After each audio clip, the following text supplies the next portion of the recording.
நாளிலும் பைபிள் ஜேர்னிக்கு வந்திருக்கும் ஒவ்வொருவரையும் உங்களை வாழ்த்தி வரவேற்கிறோம். ಈ ಒಂದು ದಿವಸದಲ್ಲಿ ಬೈಬಲ್ ಜರ್ನಿಗೆ ಬಂದಿರತಕ್ಕಂಥ ಪ್ರತಿಯೊಬ್ಬರನ್ನ ಪ್ರೀತಿಯಿಂದ ಬರಮಾಡಿಕೊಳ್ಳುವಂತವರಾಗಿದ್ದೇವೆ. இந்த நாளிலும் கூட நாம் எஸ்தர் புத்தகத்தை படிக்க இருக்கின்றோம். 10 அதிகாரம் இருக்கிறது. எத்தனை அதிகாரம் நம்மால் முடியுமோ அத்தனை அதிகாரத்தை படிக்க போகின்றோம். ಈ ಒಂದು ದಿವಸದಲ್ಲಿ ಎಸ್ತೇರಳ ಪುಸ್ತಕವನ್ನ ನಾವು ಅಧ್ಯಯನ ಮಾಡುವಂತವರಾಗಿದ್ದೇವೆ. 10 ಅಧ್ಯಾಯಗಳಿದೆ. ಆದರೆ ಇವತ್ತಿನ ದಿವಸದಲ್ಲಿ ಎಷ್ಟು ಸಾಧ್ಯವಾಗ್ತದೋ ಅಷ್ಟು ಅಧ್ಯಾಯಗಳನ್ನ ಮುಗಿಸುವಂತವರಾಗಿದ್ದೇವೆ. ஏனென்றால் இந்த புத்தகம் ஒரு 10 அதிகாரங்கள் கொண்ட புத்தகமாக இருந்தாலும் ஒரு கதை அல்லது ஒரு சரித்திரம் என்று சொல்ல முடியும். ಇದು 10 ಅಧ್ಯಾಯಗಳಿದ್ರೂ ಕೂಡ ಒಂದು ರೀತಿಯಾಗಿರ್ತಕ್ಕಂಥ ಕತೆ ಅಥವಾ ಚರಿತ್ರೆಯ ರೀತಿಯಲ್ಲಿ ಇದು ಕಾಣಿಸಲ್ಪಡುತ್ತದೆ. ஒவ்வொரு அதிகாரத்திலிருந்தும் ஒரு சில காரியங்களை நம்முடைய லைஃப் அப்ளிகேஷனாக வாழ்க்கை கற்றுக்கொள்ள போகின்றோம். ಒಂದೊಂದು ಅಧ್ಯಾಯದಿಂದ ಒಂದೊಂದು ವಿಷಯಗಳನ್ನ ನಮ್ಮ ಜೀವಿತಕ್ಕೆ ಹೇಗೆ ಅಳವಡಿಸಿಕೊಳ್ಳಬಹುದು ಎಂಬುದರ ಕುರಿತಾಗಿ ನಾವು ನೋಡುವಂತವರಾಗಿದ್ದೇವೆ. எஸ்தரின் சரித்திரம், ಇದು ಎಸ್ತೇರಳ ಚರಿತ್ರೆ. சரித்திரம் என்று போடப்பட்டிருக்கிறதுனால் கண்டிப்பாக இது ஒரு கதை போல் இருந்தாலும் கூட, ஆனால் இது ஒரு ஹிஸ்டரி. அதாவது நெகேமியா, தானியேல் அப்படிப்பட்டவர்கள் வாழ்ந்தது போல இதுவும் ஒரு சரித்திரமாக காணப்படுகிறது.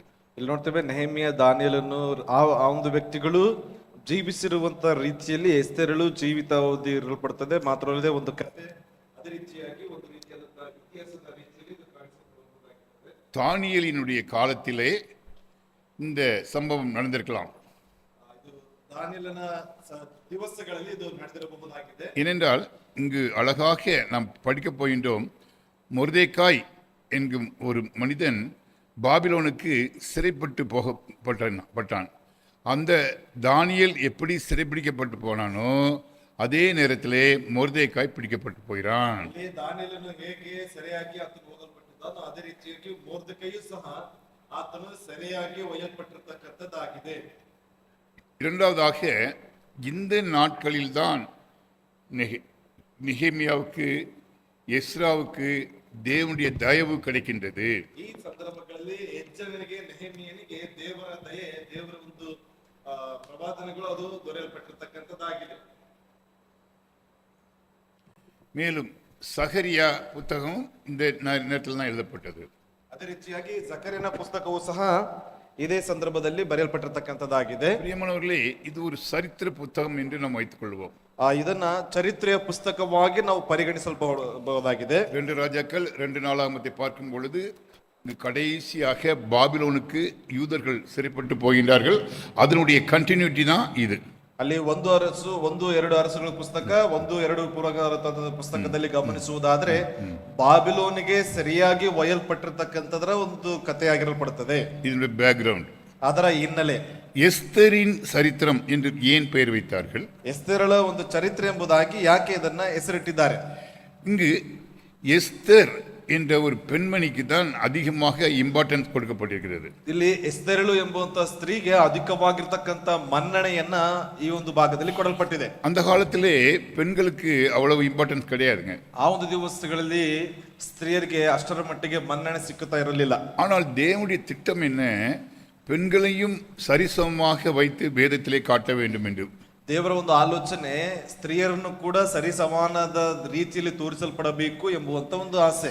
ஆதாமுக்கு எவ்வளவு பங்கு கொடுத்தாரோ அதே அளவு ஏவாளுக்கு கொடுத்தார். ಆದಾಮನಿಗೆ ಇಷ್ಟರ ಮಟ್ಟಿಗೆ ಒಂದು ಪಾಲುದಾರಿಕೆಯನ್ನು ಕೊಡಲ್ಪಟ್ಟಿದ್ದರು, ಅದೇ ರೀತಿಯಾಗಿ ಅವ್ವಳಿಗೂ ಸಹ ಪಾಲುದಾರಿಕೆಯನ್ನು ಕೊಟ್ಟಿದ್ದಾರೆ. அதே போல இங்கு எஸ்தருக்கு ரொம்ப முக்கியத்துவம் கொடுக்கப்படுகிறது. ಅದೇ புத்தகத்தில் ರೀತಿಯಾಗಿ ಎಸ್ತೇರಳಿಗೂ ಸಹ ತುಂಬಾ ಮುಖ್ಯತ್ವವನ್ನ ಇಲ್ಲಿ ಕೊಡಲ್ಪಟ್ಟಿದ್ದಾರೆ. எஸ்தருக்கு இன்னொரு பெயர் உண்டு. ಎಸ್ತೇರಳಿಗೆ ಇನ್ನೊಂದು ಹೆಸರಿದೆ. அந்த பெயரை நாம் படித்துவிட்டு செய்திக்குள் செல்லலாம். ಆ ಹೆಸರನ್ನ ಓದಲ್ಪಟ್ಟವರಾಗಿ ನಾವು ಈ ಒಂದು ಅಧ್ಯಾಯಕ್ಕೆ ಧ್ಯಾನಿಸಲ್ಪಡೋಣ. 2ஆம் அதிகாரம் 7ஆம் வசனம் வாருங்க. அவன் தன் சிறிய தகப்பன் குமார்த்தியாகிய எஸ்தர் என்னும் அத்சாலை வளர்த்தான். அவளுக்கு தாய் தகப்பன் போதும். ಇವನು ಎಸ್ತೇರಳೆಂಬ ಹೆಸರನ್ನ ಪಡೆದ ಅದೆಸ್ಸ ಎಂಬುದಾಗಿ. அத்சால் ஒரு அருமையான பெயர். உங்களுக்கு அடுத்த பெண் குழந்தையா பிறந்தா இந்த பேரை வைங்க. ஒரு அருமையான பெயர், யாருமே வைக்காத ஒரு பெயர். நானும் இது வரைக்கும் நீங்கள் கேட்டிருக்கீங்களா? அத்சால் என்னம்மா சென்னைதாம்மா இஸ்ரு அத்சால் சென்னை இதெல்லாம் இது வரைக்கும் யாரையா கேட்டிருக்கியாம்மா நீ ஜீவா? நல்லா இருக்குல்ல பேர், ரொம்ப அழகான பேராக இருக்குல்ல. சரி, ಇಲ್ಲಿವರೆಗೂ ಅನೇಕ ಬಾರಿ ನಾವು ಕೇಳಲ್ಪಟ್ಟಿರ್ತಕ್ಕಂಥ ಹೆಸರು ಇಲ್ಲಿ ಎಲ್ಲಿ ಕೂಡ ಯಾರು ಕೂಡ ಈ ಒಂದು ರೀತಿಯಾದಂಥ ಹೆಸರನ್ನ ಇಟ್ಟಿರಲಿಲ್ಲ, ಅದೆಸ್ಸ ಎಂಬುದಾಗಿ. ஏன்ட்ட சிலர் சார் ஏல ஆரம்பிக்கிற பேரை கொடுங்க சார் அப்படிம்பாங்க. ಆ ಅಂಕಲ್ ಅವರ ಬಳಿಯಲ್ಲಿ ಬಂದ್ಬಿಟ್ಟು ಕೆಲವರು ಹೇಳ್ತಾರೆ, ಸರ್ ಎ ಇಂದ ಪ್ರಾರಂಭವಾಗುವಂತ ಹೆಸರನ್ನ ಸೂಚಿಸಿ ಎಂಬುದಾಗಿ. அதுவும் கேர்ள் பேபி, இப்போ கேர்ளில் கொடுங்க சார் அப்படிம்பாங்க. ಅದು ಸಹ ಹೆಣ್ಣು ಮಕ್ಕಳ ಹೆಸರು ಎ ಅಕ್ಷರದಲ್ಲಿ ಪ್ರಾರಂಭ ಆಗಬೇಕು ಎಂಬುದಾಗಿ. எனக்கு எப்பவுமே பேர் கொடுக்கணும்னா பைபிளில் உள்ள பேரை தான் கொடுக்கணும்னு என்னுடைய ஆசை. ಆ ಅಂಕಲ್ ಅವರ ಆಸೆ ಹೆಸರುಗಳನ್ನು ಕೊಡಬೇಕು ಎಂಬುದಾಗಿ ಹೇಳುವಾಗ ಸತ್ಯವೇದದ ಮೂಲಕವಾಗಿ ಸತ್ಯವೇದದ ಹೆಸರುಗಳನ್ನು ಕೊಡಬೇಕು ಎಂಬುದಾಗಿ ಆಸೆ. ஏன்னா உமேஷ் அடுத்தது உமேஷ் ரெடியா இருக்கிறாரு, என்ன பேர் வைக்கலாம் நீ எழுதிட்டியா? ரைட்டு, எழுதி வச்சுக்கோ. ஏன் ஏயில கொடுங்க சார், அவங்க கண்டிஷன் 3 கண்டிஷன் போடுவாங்க பேர் கொடுக்குறவங்க. திலீப் 3 கண்டிஷன் போடுவாங்க பேர் கேட்கும்போது. ஒன்று ஏயில் இருக்கணும், ಅವ್ರು 3 ರೀತಿಯಾದಂತ ಒಂದು ಷರತ್ತುಗಳನ್ನ ಹೇಳ್ತಾರೆ. ಮೊದಲನೇದಾಗಿ ಎ ಇಂದ ಪ್ರಾರಂಭ ಆಗಬೇಕು, இரண்டாவது பைபிள் உள்ள பேரா இருக்கணும், ಎರಡನೇದಾಗಿ ಸತ್ಯವೇದದಲ್ಲಿ ಇರ್ತಕ್ಕಂಥ ಒಂದು ಹೆಸರಾಗಿರ್ಬೇಕು, பட் ஸ்டைலா இருக்கணும். ಅದೇ ರೀತಿಯಾಗಿ ಬಹಳ ಒಂದು ಸ್ಟೈಲಿಶ್ ಆಗಿ ಕೂಡ ಇರಲ್ಪಡಬೇಕು. எல்லாரும் இந்த பேர் எப்படி கிடைச்சதுன்னு எல்லாரும் கேட்கணுமா ஜான்விகிட்ட போய். ಎಲ್ಲರೂ ಈ ಹೆಸರು ಎಲ್ಲಿ ಸಿಕ್ತು, ಹೇಗೆ ಸಿಕ್ತು ಎಂಬುದಾಗಿ ಅವರನ್ನ ಕೇಳಬೇಕು. அப்போ எதுக்கு ஏ கேட்குறாங்க எல்லாரும்? ಯಾಕೆ ಎ ಎಂಬುವಂತ ಅಕ್ಷರದಲ್ಲಿ ಕೇಳ್ತಾರೆ? குமார் சொல்லு பார்க்கலாம். ஏங்கிற ஆல்பபெட்டில் ஏன் பேர் கேட்குறாங்க எல்லாரும்? ಎ ಎಂಬ ಅಕ್ಷರದಿಂದ ಯಾಕೆ ಎಲ್ಲರೂ ಹೆಸರನ್ನು ಹುಡುಕ್ತಾರೆ? உனக்கு இன்னும் அனுபவம் இல்லை. சரி, தீப் ஒய்ஃப் அழகாக சொல்லுவாங்க, அவங்க டீச்சர். ஏனம்மா ஏல கேட்குறாங்க?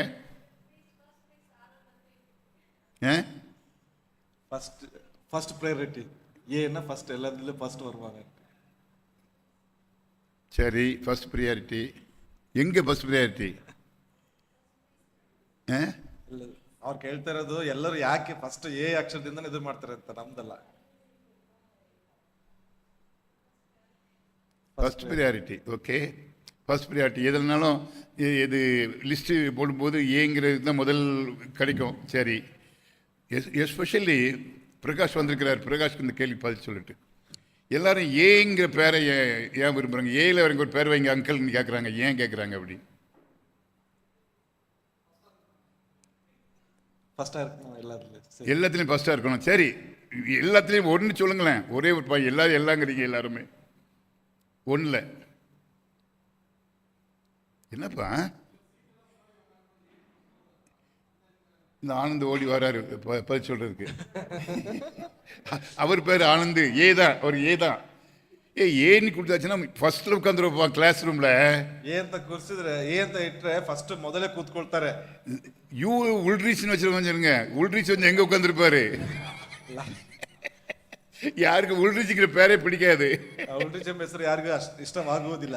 ஏன்னா கடைசியில் உட்காந்துருப்பாரு, ಯಾಕೆಂದ್ರೆ ಕೊನೆ ಭಾಗದಲ್ಲಿ ಕೂತ್ಕೊಂಡಿರ್ತಾರೆ. அதனால உதயகுமார்னாலும் யாருக்கும் பிடிக்காது. ಉದಯ್ ಕುಮಾರ್ ಅಂದ್ರೂ ಕೂಡ ಯಾರಿಗೂ ಇಷ್ಟ ಆಗುವುದಿಲ್ಲ. இன்னைக்கு உதயகுமாரே கண்ணில் காணமே, எங்க போனாரு? சரி, பிரியமானவர்களே, எஸ்தருக்கு இந்த பெயர் உண்டுங்கிறத நீங்க புரிஞ்சுக்கணும். இன்னைக்கு ಹೆಸರುಗಳಿಗೆ ಈ ಒಂದು ಹೆಸರು ಇರಬೇಕು ಎಂಬುದಾಗಿ ನೀವು ಅರ್ಥ ಮಾಡ್ಕೊಳ್ಬೇಕು. ஒரு அருமையான பெயர், ಒಂದು ಅದ್ಭುತವಾದಂತ ಹೆಸರು. இந்த எஸ்தர் அவளுடைய கான்டெக்ட் பார்த்தீங்கன்னா இந்த அதிகாரத்தில் 10 அதிகாரத்தை பார்த்தீங்கன்னா நீங்கள் படிக்கணும் போல தெரியும். ಈ ಅಧ್ಯಾಯಗಳನ್ನ ನೀವು ಗಮನಿಸುವುದಾದ್ರೆ ಇದನ್ನು ಓದುತ್ತಾನೆ ಇರಬೇಕು ಎಂಬುವಂತ ಒಂದು ಆಸೆ ನಿಮ್ಮಲ್ಲಿ ಹುಟ್ಟುತ್ತದೆ. பைபிளில் யோனா அந்த புத்தகத்தையும் இந்த புத்தகத்தையும் நம்ம கம்பேர் பண்ணும்போது யோனா 4 அதிகாரம் இருக்கும். அது கூட படிக்கணும் ஆசை இருக்கும், ஏன்னா சீக்கிரம் படிச்சுட்டு போயிடலாம். ಇಲ್ಲಿ ನೋಡ್ತೇವೆ ಅದೇ ರೀತಿಯಾಗಿ ಯೋನನ ಪುಸ್ತಕವನ್ನ ಈ ಒಂದು ಅಧ್ಯಾಯವನ್ನ ನಾವು ಯಾಕೆಂದ್ರೆ ಬೇಗ ಓದ್ಬಿಟ್ಟು ಮುಗಿಸಿ ಹೋಗ್ಬೋದು ಅಂತಕ್ಕಂಥ ಒಂದು ಆಲೋಚನೆ. எஸ்தர் புத்தகத்தில் எல்லாமே அதிகாரங்களும் ஷார்ட்டாக தான் இருக்கும், ரொம்ப ಜಾಸ್ತಿ இருக்காது. ಹೆಸರುಗಳ ಒಂದು ಅಧ್ಯಾಯಗಳಲ್ಲಿ ಗಮನಿಸೋದಾದ್ರೆ ಎಲ್ಲವೂ ಚಿಕ್ಕದಾದಂತಹ ಒಂದು ಅಧ್ಯಾಯಗಳಾಗಿರ್ತದೆ. அதனால எல்லாருக்கும் இது கொஞ்சம் விருப்பம். ಆ ಕಾರಣದಿಂದಾಗಿ ಎಲ್ಲರಿಗೂ ಇದು ಇಷ್ಟವಾಗುವಂತ ಒಂದು ವಿಷಯ. சரி, இது இந்த ராஜா இந்த ஒரு ராஜாவுடைய அரசாட்சி நேரத்தில் இந்த அம்மா இருக்கிறாங்க. ಆ ರಾಜನ ಆಳ್ವಿಕೆಯ ಸಂದರ್ಭದಲ್ಲಿ ಈಕೆ ಇಲ್ಲಿ ಕಾಣಿಸಿಕೊಳ್ತಾ ಇದ್ದಾಳೆ. அந்த ராஜாவுடைய பெயர் பாருங்க, முதல் வசனத்திலே காணப்படுகிறது. ಆತನ ಹೆಸರನ್ನ ಮೊದಲ ಅಧ್ಯಾಯದಲ್ಲೇ ನಾವು ಕಾಣಿಸಲ್ಪಡ್ತದೆ. இந்து தேசம் முதல் எத்தியோப்பா தேசம் வரைக்கும் உள்ள 127 நாடுகளையும் அரசாண்ட அகாசுவேருவின் நாட்களிலே சம்பவித்ததாவது. ಹಿಂದೂಸ್ತಾನ ಮೊದಲುಗೊಂಡು ಕೂಶಿಯವರೆಗೂ ಇರುವ 127 ಸಂಸ್ಥಾನಗಳನ್ನು ಆಳುತ್ತಿದ್ದ ಅಹಶ್ವೇರೋಷನ ಕಾಲದಲ್ಲಿ ನಡೆದ ಚರಿತ್ರೆ. அகாஸ்வேரு இது நீங்கள் நோட் பண்ணி, இந்த அகாஸ்வேரு காலத்தில் எஸ்தர் இருக்கின்றார்கள். ಅಲ್ಲಿ ಅಹಶ್ವೇರೋಷನ ಕಾಲಘಟ್ಟಗಳಲ್ಲಿ ಎಸ್ತೇರಳು ಕಾಣಿಸಿಕೊಳ್ತಾಳೆ. இது பாபிலோனுக்கு யூதர்கள் கைதாகப்பட்ட நேரம். ಇದು ಬಾಬಿಲೋನಿಗೆ ಯಹೂದ್ಯರು ಸೆರೆಯಾಗಿ ಒಯ್ಯಲ್ಪಟ್ಟಂತ ಒಂದು ಸಂದರ್ಭ. இந்த நேரத்தில் நடக்கிற சரித்திரம் தான் இந்த எஸ்தரின் சரித்திரம். ಈ ಸಂದರ್ಭದಲ್ಲಿ ನಡೀತಕ್ಕಂತ ಒಂದು ಸಂದರ್ಭವೇ ಈ ಒಂದು ಎಸ್ತೇರಳ ಪುಸ್ತಕ. பிரியமானவர்களே, இந்த புத்தகத்தில் இன்னொரு பியூட்டி என்னன்னா, எங்கேயுமே தேவன் ஆர் கடவுள் என்று போடப்பட்டிருக்காது. ಈ ಪುಸ್ತಕದಲ್ಲಿ ಈ ಒಂದು ಅಧ್ಯಾಯಗಳಲ್ಲಿ ಗಮನಿಸಿದರೆ ದೇವರು ಅಥವಾ ಕರ್ತನು ಎಂಬತಕ್ಕಂತ ಪದ ಎಲ್ಲಿಯೂ ಕೂಡ ಬರುವುದಿಲ್ಲ. என்ன சார் கர்த்தர்னு பேர் போடாத ஒரு புஸ்தகம் பைபிள் எதுக்கு சார்? ಏನು ಕರ್ತನು ಅಥವಾ ದೇವರು ಎಂಬುದಾಗಿ ಹೆಸರಿಲ್ಲದಿರತಕ್ಕಂತ ಒಂದು ಪುಸ್ತಕ ಸತ್ಯವೇದದಲ್ಲಿ ಕಾಣಿಸಿಕೊಳ್ತದೆ. பிரியமானவர்களே, இந்த புத்தகத்தை எதுக்கு எழுதினாங்கன்னா, யூத ஜனங்களுக்காக வேண்டி எழுதப்பட்ட புத்தகம். ಇದು ಯಾಕೆ ಬರೆಯಲ್ಪಟ್ಟಿದೆ ಅಂತಂದ್ರೆ ಯಹೂದ್ಯ ಜನರಿಗಾಗಿ ಬರೆಯಲ್ಪಟ್ಟಿರ್ತಕ್ಕಂತ ಒಂದು ಪುಸ್ತಕ. யூத ஜனங்கள் தேவனால் தெரிந்து கொள்ளப்பட்ட ஜனங்கள். ಯಹೂದ್ಯರು ದೇವರಿಂದ ಆಯ್ಕೆಗೊಂಡಿರಲ್ಪಟ್ಟಿರ್ತಕ್ಕಂತ ಜನರು.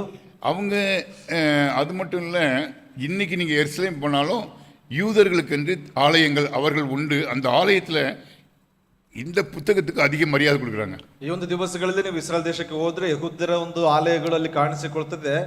ಅಲ್ಲಿ ಈ ಒಂದು ಪುಸ್ತಕಕ್ಕೆ ಬಹಳ ಮಹತ್ವದ ಮನ್ನಣೆಯನ್ನ ಕೊಡುವಂತವರಾಗಿದ್ದಾರೆ. அவர்கள் பண்டிகையில பூரீம் பண்டிகை என்று ஒரு பண்டிகை உண்டு. ಅವರ ಒಂದು ಹಬ್ಬಗಳಲ್ಲಿ ಪೂರ್ಯ ಹಬ್ಬ ಎಂಬುದಾಗಿ ಅಲ್ಲಿ ಹೇಳಲ್ಪಡ್ತಾರೆ. யூதர்கள் அது விடுதலை திருநாளாக கொண்டாடுகிறார்கள். ಅದು ಬಿಡುಗಡೆಯ ದಿವಸವಾಗಿ ಅದನ್ನ ಆಚರಣೆಯನ್ನ ಮಾಡಲ್ಪಡ್ತಾರೆ. பஸ்கா பண்டிகை எப்படி ஒரு விடுதலை திருநாளாக எகிப்திலிருந்து இஸ்ரேல் ஜனங்கள் மீட்கப்பட்டார்களோ, அதே போல இங்கு ಬಾಬಿಲೋನಿನಿಂದ ಮೀಟ್ಕಪಟ್ಟ ಜನಗಳಾக ಕಾಣப்படுகிறார்கள். ಇಲ್ಲಿ ಹೇಗೆ ಒಂದು ಪಸ್ಕ ಹಬ್ಬದ ಒಂದು ಆಚರಣೆಯನ್ನು ಗಮನಿಸಿದಾದ್ರೆ ಇಸ್ರಾಯೇಲರು ಐಗುಪ್ತದಿಂದ ಬಿಡುಗಡೆಯನ್ನು ಬಂದಿರತಕ್ಕಂತ ಕಾರಣದಿಂದಾಗಿ ಪಸ್ಕ ಹಬ್ಬವನ್ನು ಆಚರಿಸಲ್ಪಟ್ಟರು. ಅದೇ ರೀತಿಯಾಗಿ ಈ ಒಂದು ಹಬ್ಬವನ್ನ ಬಾಬಿಲೋನಿನಿಂದ ಬಿಡುಗಡೆಯಾಗಿ ಬಂದಂತ ಕಾರಣದಿಂದಾಗಿ ಒಂದು ಹಬ್ಬವನ್ನು ಆಚರಣೆ ಮಾಡ್ತಾರೆ. அப்போ இந்த அகாஸ்வேரு ராஜா 127 நாடுகளுக்கு ಅವನು அரசனாக இருக்கின்றான். ಈ ಅರಸನನ್ನ ಗಮನಿಸುವುದಾದ್ರೆ ಸುಮಾರು 127 ಸಂಸ್ಥಾನಗಳನ್ನ ಈ ಒಂದು ಅಹಶ್ವೇರೋಷನು ಆಳ್ವಿಕೆಯನ್ನ ಮಾಡ್ತಾ ಇದ್ದಾನೆ. இந்தியாவில் இருந்து எத்தியோப்பியா வரை, இந்தியானே பைபிள்ல போட்டிருக்குங்க பாருங்க. ಇಲ್ಲಿ ನೋಡ್ತೇವೆ ಹಿಂದೂಸ್ತಾನದಿಂದ ಕೋಶಿಯವರೆಗೂ ಎಂಬುದಾಗಿ ಅಲ್ಲಿ ಬರೆಯಲ್ಪಟ್ಟಿದೆ. ಭಾರತದ ಹೆಸರು ಬರೆಯಲ್ಪಟ್ಟಿದೆ. இந்தியானா நம்ம இந்தியா தான், நம்ம இருக்கிற நாடு தான். ನಾವಿರುವಂತ ಸ್ಥಳವೇ. இந்த நாட்டை ஆண்டு கொண்டிருக்கிறான். ಈ ದೇಶದಿಂದ ಮೊದಲುಗೊಂಡು ಎಂಬುದಾಗಿ ಹೇಳ್ತಾ ಇದೆ. இன்னைக்கு இயேசு கிறிஸ்து ஃபாரினரா அல்லது நிறைய பேர் ஃபாரினர்னு சொல்றாங்க. அவர் ஃபாரினருங்கிறது யாராவது ஒத்துக்கிறீங்களா? ಇಲ್ಲಿ ಅನೇಕರು ಏನಂತಂದ್ರೆ ಯೇಸು ಕ್ರಿಸ್ತರು ಬಂದ್ಬಿಟ್ಟು ವಿದೇಶಿಯ ದೇವರು ವಿದೇಶಿಯನ್ ಎಂಬುದಾಗಿ ಹೇಳ್ತಾರೆ. ಯಾರಾದ್ರೂ ಒಪ್ಕೊಳ್ತೀರಾ ಅದನ್ನ? ஏன்னா அவர் ஆசிய நாட்டுக்காரன் சேர்ந்தவர். ಯಾಕೆಂತಂದ್ರೆ ಇವರು ಆ ಒಂದು ಆಸಿಯಾ ದೇಶಕ್ಕೆ ಸೇರಿರ್ತಕ್ಕಂಥ ಒಬ್ಬ ವ್ಯಕ್ತಿ. அவர் யூரோப்பிய நாட்டையோ அமெரிக்க நாட்டை சேர்ந்தவர்ல உங்களை மாதிரி என்னைய மாதிரி கலர்ல உள்ள ಸ್ಕಿನ್ உள்ளவர். ಅವರು ಯುರೋಪ್ ದೇಶಕ್ಕೆ ಆ ರೀತಿಯಾದಂತ ಒಂದು ದೇಶಕ್ಕೆ ಸೇರಿರ್ತಕ್ಕಂಥವ್ರಲ್ಲ. ಯಾಕಂತಂದ್ರೆ ನಮ್ಮ ರೀತಿಯಲ್ಲಿ ಸಾಮಾನ್ಯ ஆப்பிரிக்கா கண்டத்துக்காரரும் இல்ல, பிளாக்காவும் இருக்க மாட்டாரு. ಆಫ್ರಿಕಾ ಖಂಡಕ್ಕೆ ಸೇರಿರ್ತಕ್ಕಂಥವ್ರು ಅಲ್ಲ. ஆகினால 100க்கு 100 யூத ஜனங்கள் உங்களை மாதிரி என்ன மாதிரி இருப்பாங்க. அதனால யாராவது சொன்னாங்கன்னா வெள்ளைக்காரங்க கடவுள் அப்படின்னு யாராவது சொன்னாங்கன்னா, இல்லைங்க பாருங்க பைபிளில் இந்தியான்னு போட்டிருக்குங்க, இங்கே இந்தியா இவ்வளோதான், அந்த குளத்துல தான் இயேசு கிறிஸ்து பிறந்தாருன்னு நம்ம இந்த இதை ಕಾಟ வேண்டும். ಯಾರಾದ್ರೂ ನಿಮಗೆ ವಿದೇಶಿ ದೇವರು ಎಂಬುದಾಗಿ ಹೇಳುವಾಗ ನೀವು ಅವ್ರಿಗೆ ಸರಿಯಾದ ರೀತಿಯಲ್ಲಿ ಏನಪ್ಪಾ ಅಂತಂದ್ರೆ ಅರ್ಥೈಸಲ್ಪಡಬಹುದು. ಈ ಸಂಸ್ಥಾನದಿಂದ ಹಿಂದೂಸ್ತಾನ ಸಂಸ್ಥಾನದಿಂದ ಕೋಶಿಯವರೆಗೂ ಆತನು ಆಳ್ವಿಕೆ ಮಾಡಿರ್ತಕ್ಕಂಥ ಕಾಲಘಟ್ಟಗಳು ಎಂಬುದಾಗಿ ನೀವು ವಿವರಣೆಯನ್ನು ನೀಡಬಹುದು. அப்போ இந்த 10 அதிகாரங்களை பார்க்கும்போது இங்கு பின்னாடி தேவன் இருக்கின்றார்.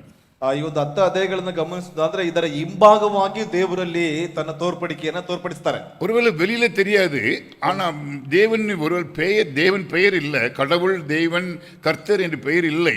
ஆனால் இதனுடைய பின்னணியில் தேவன் இருப்பதை நாம் ಕಟ್ಟುಕೊಳ್ಳ முடியும். ಇದರ ಮುಂಭಾಗವಾಗಿ ದೇವರು ಅಥವಾ ಕರ್ತನು ಎಂಬುದಾಗಿ ಈ ಒಂದು ಪದಗಳು ಎಲ್ಲೂ ಕಾಣಿಸಿಕೊಳ್ಳುವುದಿಲ್ಲ. ಆದರೆ ಹಿಂಭಾಗವಾಗಿ ದೇವರು ಅಥವಾ ಕರ್ತನು ಇದರ ಹಿಂಭಾಗವಾಗಿ ಕೆಲಸ ಮಾಡಿರ್ತಕ್ಕಂಥದ್ದನ್ನ ಗಮನಿಸ್ತೇವೆ.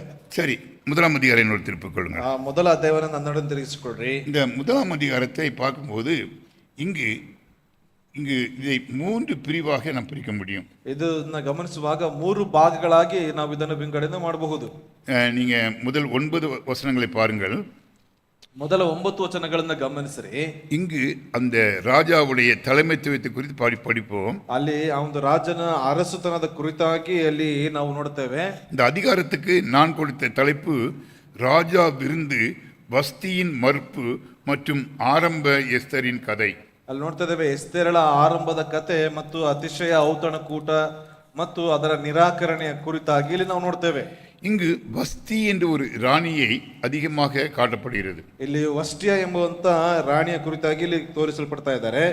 இந்த கதையை நான் முதல்ல சொல்லிட்டு திருப்பி நம்ம படிக்க போறோம். ಈ ಒಂದು ಕಥೆಯನ್ನು ನಿಮಗೆ ಹೇಳಿ ತದನಂತರದಲ್ಲಿ ನಾವು ಕತೆಗೆ ಬರ್ತೇವೆ. ஒவ்வொரு சாப்டரையும் நான் கதை மாதிரி சொல்லிட்டு போகும்போது உங்களுக்கு இதை நீங்கள் திருப்பி படிக்கும்போது உங்களுக்கு அது இலகுவாக இருக்கும். ಒಂದೊಂದು ಅಧ್ಯಾಯಗಳನ್ನ ಕಥೆ ರೂಪವಾಗಿ ಹೇಳುವಂತ ಸಂದರ್ಭದಲ್ಲಿ ನೀವು ಆ ಒಂದು ಅಧ್ಯಾಯಗಳನ್ನು ಓದುವಾಗ ನಿಮಗೆ ಬಹಳ ಸ್ಪಷ್ಟವಾಗಿ ಅರ್ಥೈಸುವಂತದ್ದಾಗಿರ್ತದೆ.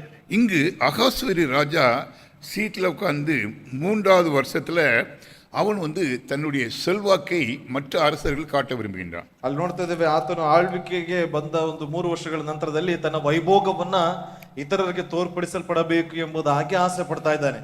அவனுடைய நாடு எவ்வளவு செழிப்பாக இருக்கிறது, ಆತನ ಒಂದು ರಾಜ್ಯ ಎಷ್ಟು ವೈಭವವಾಗಿದೆ, அவன் எவ்வளவு பெரியவன் என்பதை காட்ட ஆரம்பிக்கின்றான். ಆತನು ಎಷ್ಟು ದೊಡ್ಡವನು, ದೊಡ್ಡ ವ್ಯಕ್ತಿ ಎಂಬುದಾಗಿ ತನ್ನನ್ನು ತೋರ್ಪಡಿಸಿಕೊಳ್ಳಬೇಕು. அப்போ ஒரு ஃபங்க்ஷன் வைக்கிறான். 180 நாட்கள் ஒரு ஃபங்க்ஷன் வைக்கிறான்.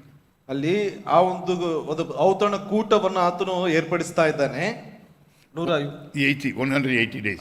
180 ದಿವಸಗಳ ಒಂದು ಔತಣ ಕೂಟವನ್ನು ಅಲ್ಲಿ ಏರ್ಪಡಿಸ್ತಾನೆ. அங்க பக்கத்து நாட்டில் உள்ள பிரபுக்கள் எல்லாம் வராங்க. அவன் 127 நாட்டுக்கு ராஜாவன்.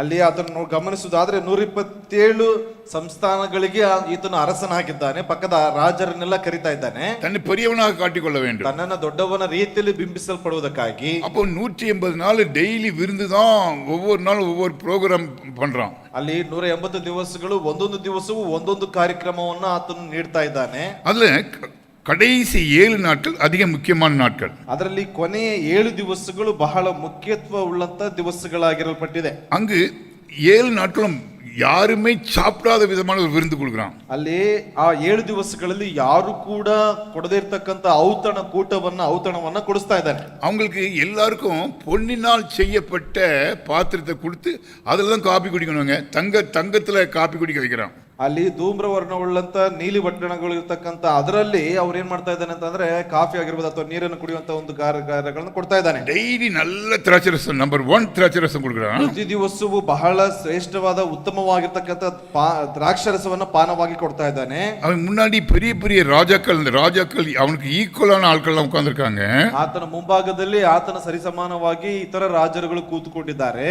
அப்போ கடைசி நாள் வருது. ಆ ಕೊನೆಯ ದಿವಸ ಬರ್ತಾ ಇದೆ. அப்போ அவன் இந்த பீக் ஆஃப் த மூமெண்ட் சொல்லுவாங்க இல்லையா, ரொம்ப முக்கியமான நாள். அப்போ தன்னுடைய மனைவியை எல்லாருக்கும் இன்ட்ரடியூஸ் பண்ண ஆசைப்படுறான். ಅಲ್ಲಿ ನೋಡ್ತೇವೆ ತುಂಬಾ ಮುಖ್ಯವಾಗಿರ್ತಕ್ಕಂಥ ಒಂದು ದಿವಸ, ಬಹಳ ಉತ್ತಮ ಘಟ್ಟಕ್ಕೆ ಬಂದಿರತಕ್ಕಂಥ ಸಂದರ್ಭದಲ್ಲಿ ತನ್ನ ಒಂದು ರಾಣಿಯನ್ನ ಎಲ್ಲರಿಗೂ ತೋರಿಸಬೇಕೆಂಬುದಾಗಿ ಆಸೆ ಪಡ್ತಾ ಇದ್ದಾನೆ. அவனுடைய மனைவியின் பெயர் பஸ்தி. ಆತನ ಸಂಗಾತಿ ಅಥವಾ ಹೆಂಡತಿ ಹೆಸರು ವಷ್ಟಿ ಎಂಬುದಾಗಿ. அவளை வா என்று கூப்பிடுகிறான். ಆತನನ್ನ ಬಾ ಎಂಬುದಾಗಿ ಕರೀತಾ ಇದ್ದಾನೆ. இவங்க எல்லாம் நல்லா குடிச்சிட்டு உட்கார்ந்துருக்காங்க. ட்ரங்கன் மூடுன்னு சொல்லுவாங்க இல்லையா, குடிச்சிட்டு உட்கார்ந்துருக்காங்க. ಇವರೆಲ್ಲ ಮದ್ಯಪಾನರಾಗಿ ಏನಪ್ಪಾ ಅಂತಂದ್ರೆ ಬಹಳ ಒಂದು ಬೋಧೆಯಲ್ಲಿ ಕೂತ್ಕೊಳ್ಳಲ್ಪಟ್ಟಿದ್ದಾರೆ. அப்போ அவ பயப்படுறா. ಆಕೆಯಲ್ಲಿ ಭಯಪಡ್ತಾ ಇದ್ದಾಳೆ. சரித்திரத்திலே சில புக்கில் படிக்கும்போது என்ன போட்டிருக்குன்னா, அப்போ எப்படி வர சொன்னான்னா, அவளை இந்த கிரீடத்தை மொத்தம் ராணியுடைய கிரீடத்தை வச்சுக்கிட்டு ட்ரெஸ் இல்லாமல் வர சொன்னானா. ಅಲ್ಲಿ ನೋಡ್ತೇವೆ ಆ ಒಂದು ಕಿರೀಟವನ್ನ ಧರಿಸಲ್ಪಟ್ಟವಳಾಗಿ ವಸ್ತ್ರವಿಲ್ಲದೆ ಬರಬೇಕು ಎಂಬುದಾಗಿ ಹೇಳ್ತಾ ಇದ್ದಾನೆ. அவ்வளவு அழகா இருப்பாளாம். ಅಷ್ಟು ಸುಂದರ ಉಳ್ಳಂತ ಸ್ತ್ರೀಯಾಗಿರ್ತಾ ಇದ್ದಾಳೆ. அந்த 127 நாட்டில் இவ நம்பர் 1. ಆ 127 ಸಂಸ್ಥಾನಗಳಲ್ಲಿ ಈಕೆ ಮೊದಲ ಸ್ಥಾನದಲ್ಲಿ ಅಷ್ಟು ಸುಂದರವಾಗಿದ್ದಾಳೆ. அப்போ இவன் தன்னுடைய மனைவியை நாட்டுக்கு காட்ட ஆசைப்படுறான். ಆ ಒಂದು ತನ್ನ ಮಡದಿಯನ್ನ ಆ ಒಂದು ಸಂಸ್ಥಾನಗಳಾದ ಒಂದು ಅರಸರಿಗೆ ತೋರಿಸಬೇಕೆಂಬುದಾಗಿ ಆಸೆ ಪಡ್ತಾ ಇದ್ದಾನೆ. அவ வரமாட்டேங்கிறா. ಆಕೆ ಬರ್ತಾ ಇರಲ್ಲ. எவ்வளோ கூப்பிட்டு விடுறான். ಎಷ್ಟೋ ಕರಿತಾ ಇದ್ದಾನೆ. வரவே முடியாது, பிம்பி பிடிக்கிறான். ಆತನು ಆಕೆ ಬರುವುದಿಲ್ಲ ಎಂಬುದಾಗಿ ಅಲ್ಲಿ ಹೇಳ್ತಾ ಇದ್ದಾಳೆ. அப்போ வரமாட்டேன்னு சொன்ன உடனே இவளுக்கு கோபம் வந்துடுது. ಬರುವುದಿಲ್ಲ ಎಂಬುದಾಗಿ ಹೇಳಿದ ತಕ್ಷಣವಾಗಿ ಕೋಪ ಉಂಟಾಗ್ತಾ ಇದೆ. கடைசி நாள் அது ಕೊನೆಯ ದಿವಸ. அப்போ தன்னுடைய பிரபுக்களுக்கு முன்னாடி அவன் ஒரு கேவலமாக எண்ணப்படுகிறான், வெட்கப்படுறான். ಅಲ್ಲಿ ನೋಡ್ತಾ ಇದ್ದೇವೆ ಆ ಒಂದು ಕೊನೆ ದಿವಸದಲ್ಲಿ ಬಹಳ ಒಂದು ರೀತಿಯಾಗಿರ್ತಕ್ಕಂಥ ಅಸಹ್ಯ ಪಡುವಂತ ರೀತಿಯಲ್ಲಿ ಆತನನ್ನು ಭಾಸ ಮಾಡಿಕೊಳ್ತಾ ಇದ್ದಾನೆ. அப்போ கேட்குறான் அவங்க மந்திரிகிட்ட, நம்ம என்ன பண்ணணும், இப்படி வரலையே ராணி, அப்போ நான் என்ன பண்ணணுங்கிறான். ಆ ಮಂತ್ರಿಯ ಬಳಿಯಲ್ಲಿ ರಾಣಿ ಬರ್ಲಿಲ್ಲ, ಏನ್ ಮಾಡಬೇಕು ಎಂಬುದಾಗಿ ಆತನು ವಿಚಾರಿಸ್ತಾ ಇದ್ದಾನೆ. அப்போ அவங்க சொல்றாங்க, ராஜா ஒரு பெண் ஒரு அரசனுக்கு கீழ்ப்படியில, இதே போல இந்த நாட்டில் உள்ளவங்க ஒவ்வொருவரும் இந்த மாதிரி கீழ்ப்படியாமல் போயிட்டாங்கன்னா ஆண் மக்கள் எல்லாம் அற்பமாக எண்ணப்படுவார்கள். ಇಲ್ಲಿ ನೋಡ್ತಾ ಇದ್ದೇವೆ ಇದೇ ರೀತಿಯಾಗಿ ಇಲ್ಲಿ ರಾಣಿಯಲ್ಲಿ ನಿಮಗೆ ವಿಧೇಯಳಾಗಿ ನಡೀಲಿಲ್ಲ ಅಂತಂದ್ರೆ ಮಿಕ್ಕ ಎಲ್ಲವರು ಇದೇ ರೀತಿಯಾಗಿ ಯಥಾ ಪ್ರಕಾರವಾಗಿ ಮಾಡ್ತಾರೆ. ಆ ಕಾರಣದಿಂದಾಗಿ ಅಲ್ಲಿ ಗಂಡಸರಿಗೆ ಯಾವುದೇ ಮರ್ಯಾದೆ ಇಲ್ಲದೆ ಇರತಕ್ಕಂತ ರೀತಿ ಉಂಟಾಗ್ತದೆ ಎಂಬುದಾಗಿ ತಿಳಿಸ್ತಾ ಇದ್ದಾನೆ. உடனே டைவர்ஸ் பண்ணிடுறாரு. ತಕ್ಷಣವಾಗಿ ಆತನ ಆಕೆಗೆ ವಿಚ್ಛೇದನವನ್ನು ಕೊಡ್ತಾ ಇದ್ದಾನೆ. ஏன்னா எல்லாரும் அப்ரூவ் பண்ணிடுறாங்க. ಅದಲ್ಲದೆ ಎಲ್ಲರೂ ಕೂಡ ಅದಕ್ಕೆ ಸಮ್ಮತಿಸ್ತಾ ಇದ್ದಾರೆ. இனிமேல் ராணிங்கிற பொசிஷன் வஸ்திக்கு கிடையாது. ಇನ್ನು ಮೇಲೆ ವಸ್ತಿಗೆ ರಾಣಿ ಎಂಬುವಂತ ಒಂದು ಪಟ್ಟ ಸಿಗುವುದಿಲ್ಲ. பிரியமானவர்களே, இந்த இதுல நான் சொன்ன 3 வகையாக இந்த அதிகாரத்தை பிரிக்க முடியும். ಇದರ 3 ಭಾಗಗಳಾಗಿ ಇದನ್ನು ವಿಂಗಡಣೆ ಮಾಡಬಹುದು. முதல் 9 வசனங்கள் பெருமை கொண்ட தலைமையின் அபாயம் என்று சொல்லி போடப்பட்டிருக்கிறது. அதாவது அவனுக்கு பெருமை வந்துருச்சு. இந்த பெருமை கொண்டதுனால என்ன ஒரு டேஞ்சரஸ் காரியம் நடந்துச்சு, அபாயம் நடந்துச்சுன்னு போட்டிருக்கு. ಅಲ್ಲಿ ನೋಡ್ತಿದ್ದೇವೆ ತನ್ನನ್ನ ಹೆಚ್ಚಿಸಿಕೊಳ್ಳಲ್ಪಡಬೇಕು ಎಂಬುವಂತ ಒಂದು ಕಾರಣದಿಂದಾಗಿ ಉಂಟಾಗಲ್ಪಟ್ಟಂತ ಒಂದು ನಷ್ಟದ ಕುರಿತಾಗಿ ಎಂಬುದಾಗಿ. இங்க பாருங்க,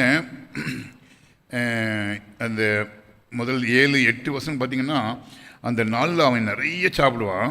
ಆ ಒಂದು 7-8 ವಚನಗಳವರೆಗೆ ಗಮನಿಸಿದ್ರೆ ಅಧಿಕವಾಗಿ ಆತನು ಊಟವನ್ನು ಮಾಡುವಂತವನಾಗಿದ್ದಾನೆ. 9ನೇ ವಚನ படிங்க. 9ನೇ ವಚನ ಓದಿಕೊಳ್ಳೋಣ. ராஜஸ்திரியாகிய வஸ்தியும் ராஜாவாகிய அகாஸ்வேருவின் அரண்மனையிலே ஸ்திரீகளுக்கு ஒரு விருந்து செய்தாள். ಅಲ್ಲಿ ವಸ್ತಿ ರಾಣಿಯು ಆಶ್ವರೋಷ ರಾಜನ ಅರಮನೆಯಲ್ಲಿ ಸ್ತ್ರೀಯರಿಗೋಸ್ಕರ ಔತಣವನ್ನ ಮಾಡಿಸಿದಳು.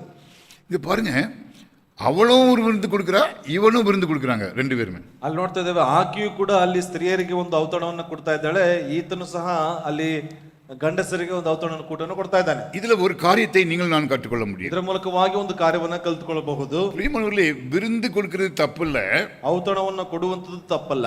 ஆனால் நம் பெருமைக்காக நான் பெரியவன் சொல்லி அதுக்காக அகங்காரத்தோடு நாம் விருந்து கொடுப்பது தவறு.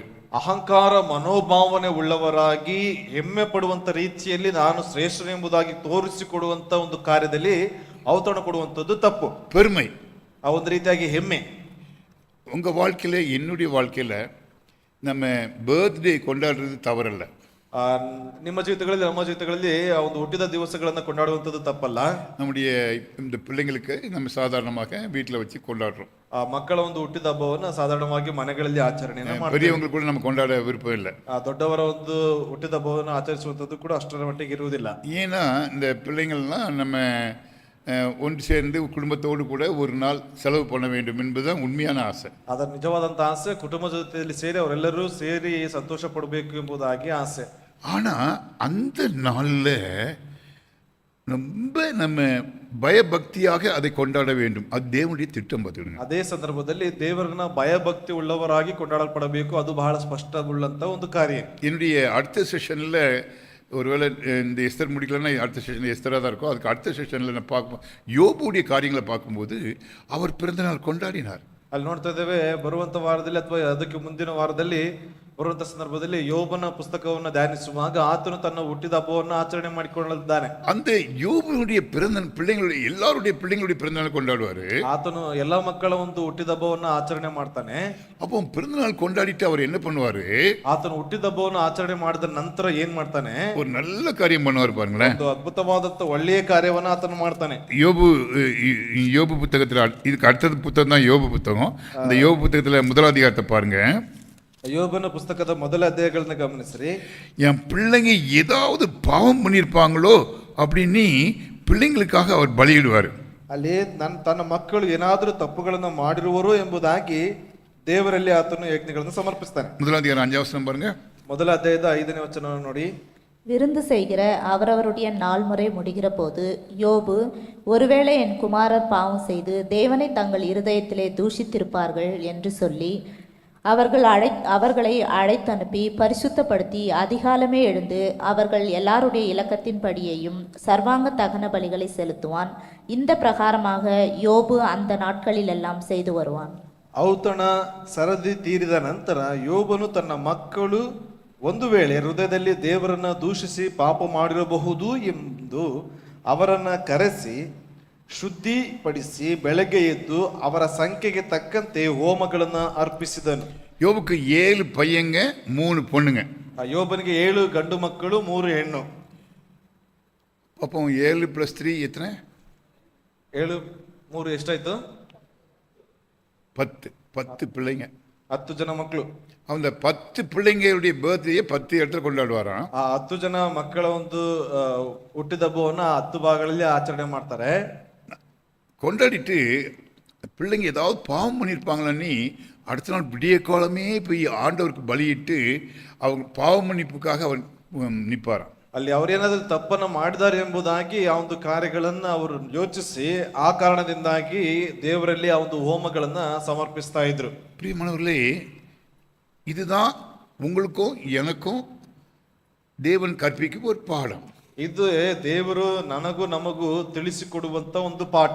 இங்க அகாசுவரி ராஜா அகங்காரத்தோடு பந்தி கொண்டாடுறான். ಇಲ್ಲಿ ಅಹಶ್ರೋಷನ ರಾಜ ಏನ್ ಮಾಡ್ತಾ ಇದ್ದಾನೆ, ಬಹಳ ವಿಜೃಂಭಣೆಯಿಂದ ಆತನ ಒಂದು ಔತಣವನ್ನ ಮಾಡ್ತಾ ಇದ್ದಾನೆ. யோபு பயபக்தியோடு பிள்ளைங்க பாவம் செய்யக்கூடாது, அதனால நம்ம பார்ட்டி கொண்டாடுற தப்பு கிடையாது, அந்த பார்ட்டிலையும் தேவனோடு பிரசன்னம் பாவம் செய்யாதபடி பார்ட்டி கொண்டாட வேண்டும். ಇಲ್ಲಿ ನೋಡ್ತಾ ಇದ್ದೇವೆ, ಯೋಬನು ಆ ಒಂದು ಪಾಠಗಳನ್ನು ಮಾಡುವಾಗಲೂ ಸಹ ದೇವರ ಪ್ರಸನ್ನತೆ ಅಥವಾ ದೇವರಿಗೆ ಯಾವುದೇ ವಿರುದ್ಧವಾಗಿರ್ತಕ್ಕಂಥ ಕೆಲಸಗಳನ್ನು ಮಾಡಬಾರದು ಅಂತಕ್ಕಂಥ ರೀತಿಯಲ್ಲಿ ಆ ಒಂದು ಕಾರ್ಯಗಳನ್ನ ನಡೆಸಲ್ಪಟ್ಟಿದ್ದಾರೆ. இரண்டாவதாக எஸ்தர் புத்தகத்தில் 1ஆம் அதிகாரம் 10 12 வசனத்தை படிச்சீங்கன்னா அங்க ஒரு பியூட்டியை பார்க்க முடியும். ಅಲ್ಲಿ 10ರಿಂದ 12ನೇ ವಚನದವರೆಗೂ ನೋಡಿದ ಸಂದರ್ಭದಲ್ಲಿ ಅಲ್ಲಿ ಒಂದು ವಿಷಯಗಳನ್ನ ನಾವು ಗಮನಿಸಲ್ಪಡಬಹುದು. 10 வசனத்தை படிங்க.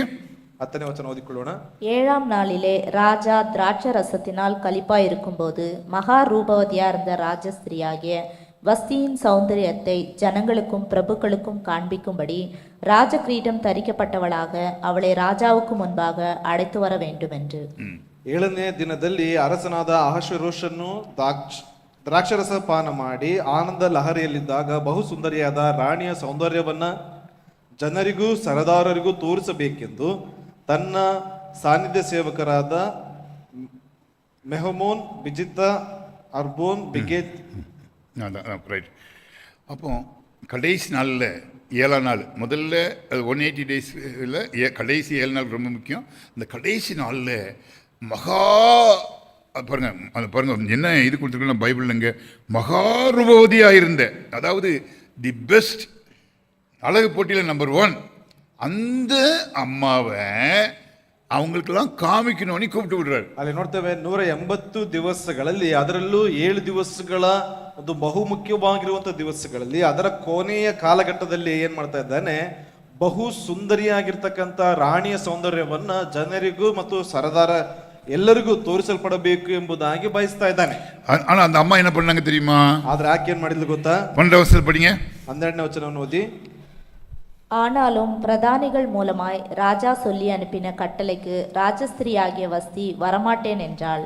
அப்பொழுது ராஜா கடும் கோபம் அடைந்து தனக்குள்ளே மூர்க்கவெறி கொண்டான். ಕಂಚುಕಿಗಳು ತಿಳಿಸಿದ ರಾಜನಿಗೆ ವಸ್ತಿ ರಾಣಿಯು ಬರುವುದಿಲ್ಲ ಎಂದು ಉತ್ತರ ಕೊಟ್ಟಳು. ಇದರಿಂದ ಅರಸನು ಬಹುಕೋಪಗೊಂಡು ರೌದ್ರಾವೇಶನಾದನು. வரமாட்டேன்னு சொல்லிட்டாங்க, ಬರುವುದಿಲ್ಲ ಎಂಬುದಾಗಿ ಹೇಳ್ತಾ ಇದ್ದಾಳೆ. இங்க இந்த அம்மாவுடைய கேரக்டர் பார்த்தாச்சுன்னா ஒரு நல்ல கேரக்டர் தான். ಈಕೆಯ ಒಂದು ಗುಣಲಕ್ಷಣಗಳನ್ನು ಗಮನಿಸುವಾಗ ಒಂದು ಒಳ್ಳೆಯ ಒಂದು ಗುಣಲಕ್ಷಣಗಳೇ. இந்த ஆம்பளையார்கள்லாம் உட்கார்ற இடத்துக்கு, அதாவது எங்கே பெண்கள் உட்காரல, ஆம்பளையாரெல்லாம் உட்கார்ந்த இடத்துக்கு தன்னுடைய மனைவியை நம்ம சாதாரணமாக அழைச்சிட்டு போக மாட்டோம். ಅಲ್ಲಿ ನೋಡ್ತೇವೆ, ಗಂಡು ಮಕ್ಕಳು ಕೂತುಕೊಂಡಿರ್ತಕ್ಕಂಥ ಒಂದು ಸ್ಥಳಗಳಿಗೆ ಸಾಮಾನ್ಯವಾಗಿ ನಮ್ಮ ಮಡದಿಯನ್ನು ನಾವು ಕರ್ಕೊಂಡು ಹೋಗುವುದಿಲ್ಲ. ஆனா இந்த இவருடைய குடி வெறி, அதை பாருங்க, மூர்க்கம் குணம் கொண்டான் அப்படின்னு போட்டிருக்கோம். நல்லா குடிச்சிருந்தான்னு சொல்கிறோம். குடி வெறியில் இவன் செஞ்ச வேலை இந்த அம்மா வேண்டான்னுட்டாங்க. ஆனால் கூட இந்த அம்மாவை நம்ம பாராட்டணும். ಇಲ್ಲಿ ನೋಡ್ತಾ ಇದ್ದೇವೆ, ದ್ರಾಕ್ಷರಸ ಪಾನ ಮಾಡಿ ಮತ್ತನಾಗಿರುವಂತ ಸಂದರ್ಭದಲ್ಲಿ ಆಕೆಯನ್ನು ಬರೋದಕ್ಕೆ ಹೇಳ್ತಾ ಇದ್ದಾನೆ. ಆಕೆ ಬರುವುದಿಲ್ಲ ಎಂಬುದಾಗಿ ಹೇಳುವಾಗ ಆಕೆಯನ್ನು ನಾವು ಶ್ಲಾಘಿಸಲ್ಪಡಬೇಕು. அப்புறம் 13 22 வசனத்தை பார்க்கும்போது அவர் ஆக்ஷன் எடுக்கிறாரு வஸ்தி மேலே. என்ன ஆக்ஷன் எடுக்கிறாருன்னா, அவரே எடுக்கல. அவர் பிரபுக்கிட்ட கேட்குறாரு. பிரபுக்கள்லாம் என்ன சொல்கிறாங்க, இந்த அம்மா வரல, நான் கூப்பிட்டு வரல, நம்ம என்ன செய்யலாம் அப்படின்னு ஒரு ஆக்ஷன் எடுக்கிறாரு. 17 வசனம் படிங்க. 13ರಿಂದ 22 ವಚನದವರೆಗೆ ಗಮನಿಸಿದಾದ್ರೆ ಅಲ್ಲಿ ಒಂದು ರೀತಿಯಾದಂತಹ ಒಂದು ತೀರ್ಮಾನಗಳನ್ನು ತೆಗೆದುಕೊಳ್ತಾ ಇದ್ದಾರೆ. ಏನಂತಂದ್ರೆ ಆತನು ಕರೆಯುವಂತ ಸಂದರ್ಭದಲ್ಲಿ ಆಕೆ ಬರಲಿಲ್ಲ, ಹಾಗಾಗಿ ಏನು ಯಾವ ಒಂದು ಆಕ್ಷನ್ ತೆಗೆದುಕೊಳ್ಬೇಕು ಎಂಬುದಾಗಿ ಅಲ್ಲಿ ನೋಡ್ತಾ ಇದ್ದೇವೆ. 17ನೇ ವಚನ. ராஜாவாகிய அகாஸ்வேரு ராஜஸ்திரியாகிய வஸ்தியை தமக்கு முன்பாக அழைத்து வர சொன்னபோது அவள் வரமாட்டோம் என்கிற செய்தி எல்லா ஸ்திரீகளுக்கும் பிரசித்தமானால் அவர்களும் தங்கள் புருஷரை தங்கள் பார்வையில் அற்பமா எண்ணுவார்கள். ರಾಣಿಯ ನಡತೆಯು ಎಲ್ಲಾ ಸ್ತ್ರೀಯರಿಗೂ ಗೊತ್ತಾಗಿ ಅವರು ತಮ್ಮ ಗಂಡಂದಿರನ್ನ ತಿರಸ್ಕರಿಸುವುದಕ್ಕೆ ಕಾರಣವಾಗುವುದು. ಅರಸನಾದ ಅಹಷ್ವೇರೋಷನು ವಷ್ಟಿ ರಾಣಿಗೆ ಬರಬೇಕೆಂದು ಹೇಳಿ ಕಳುಹಿಸಿದಾಗ ಆಕೆಯು ಹೋಗಲಿಲ್ಲವಲ್ಲ ಎನ್ನುವರು.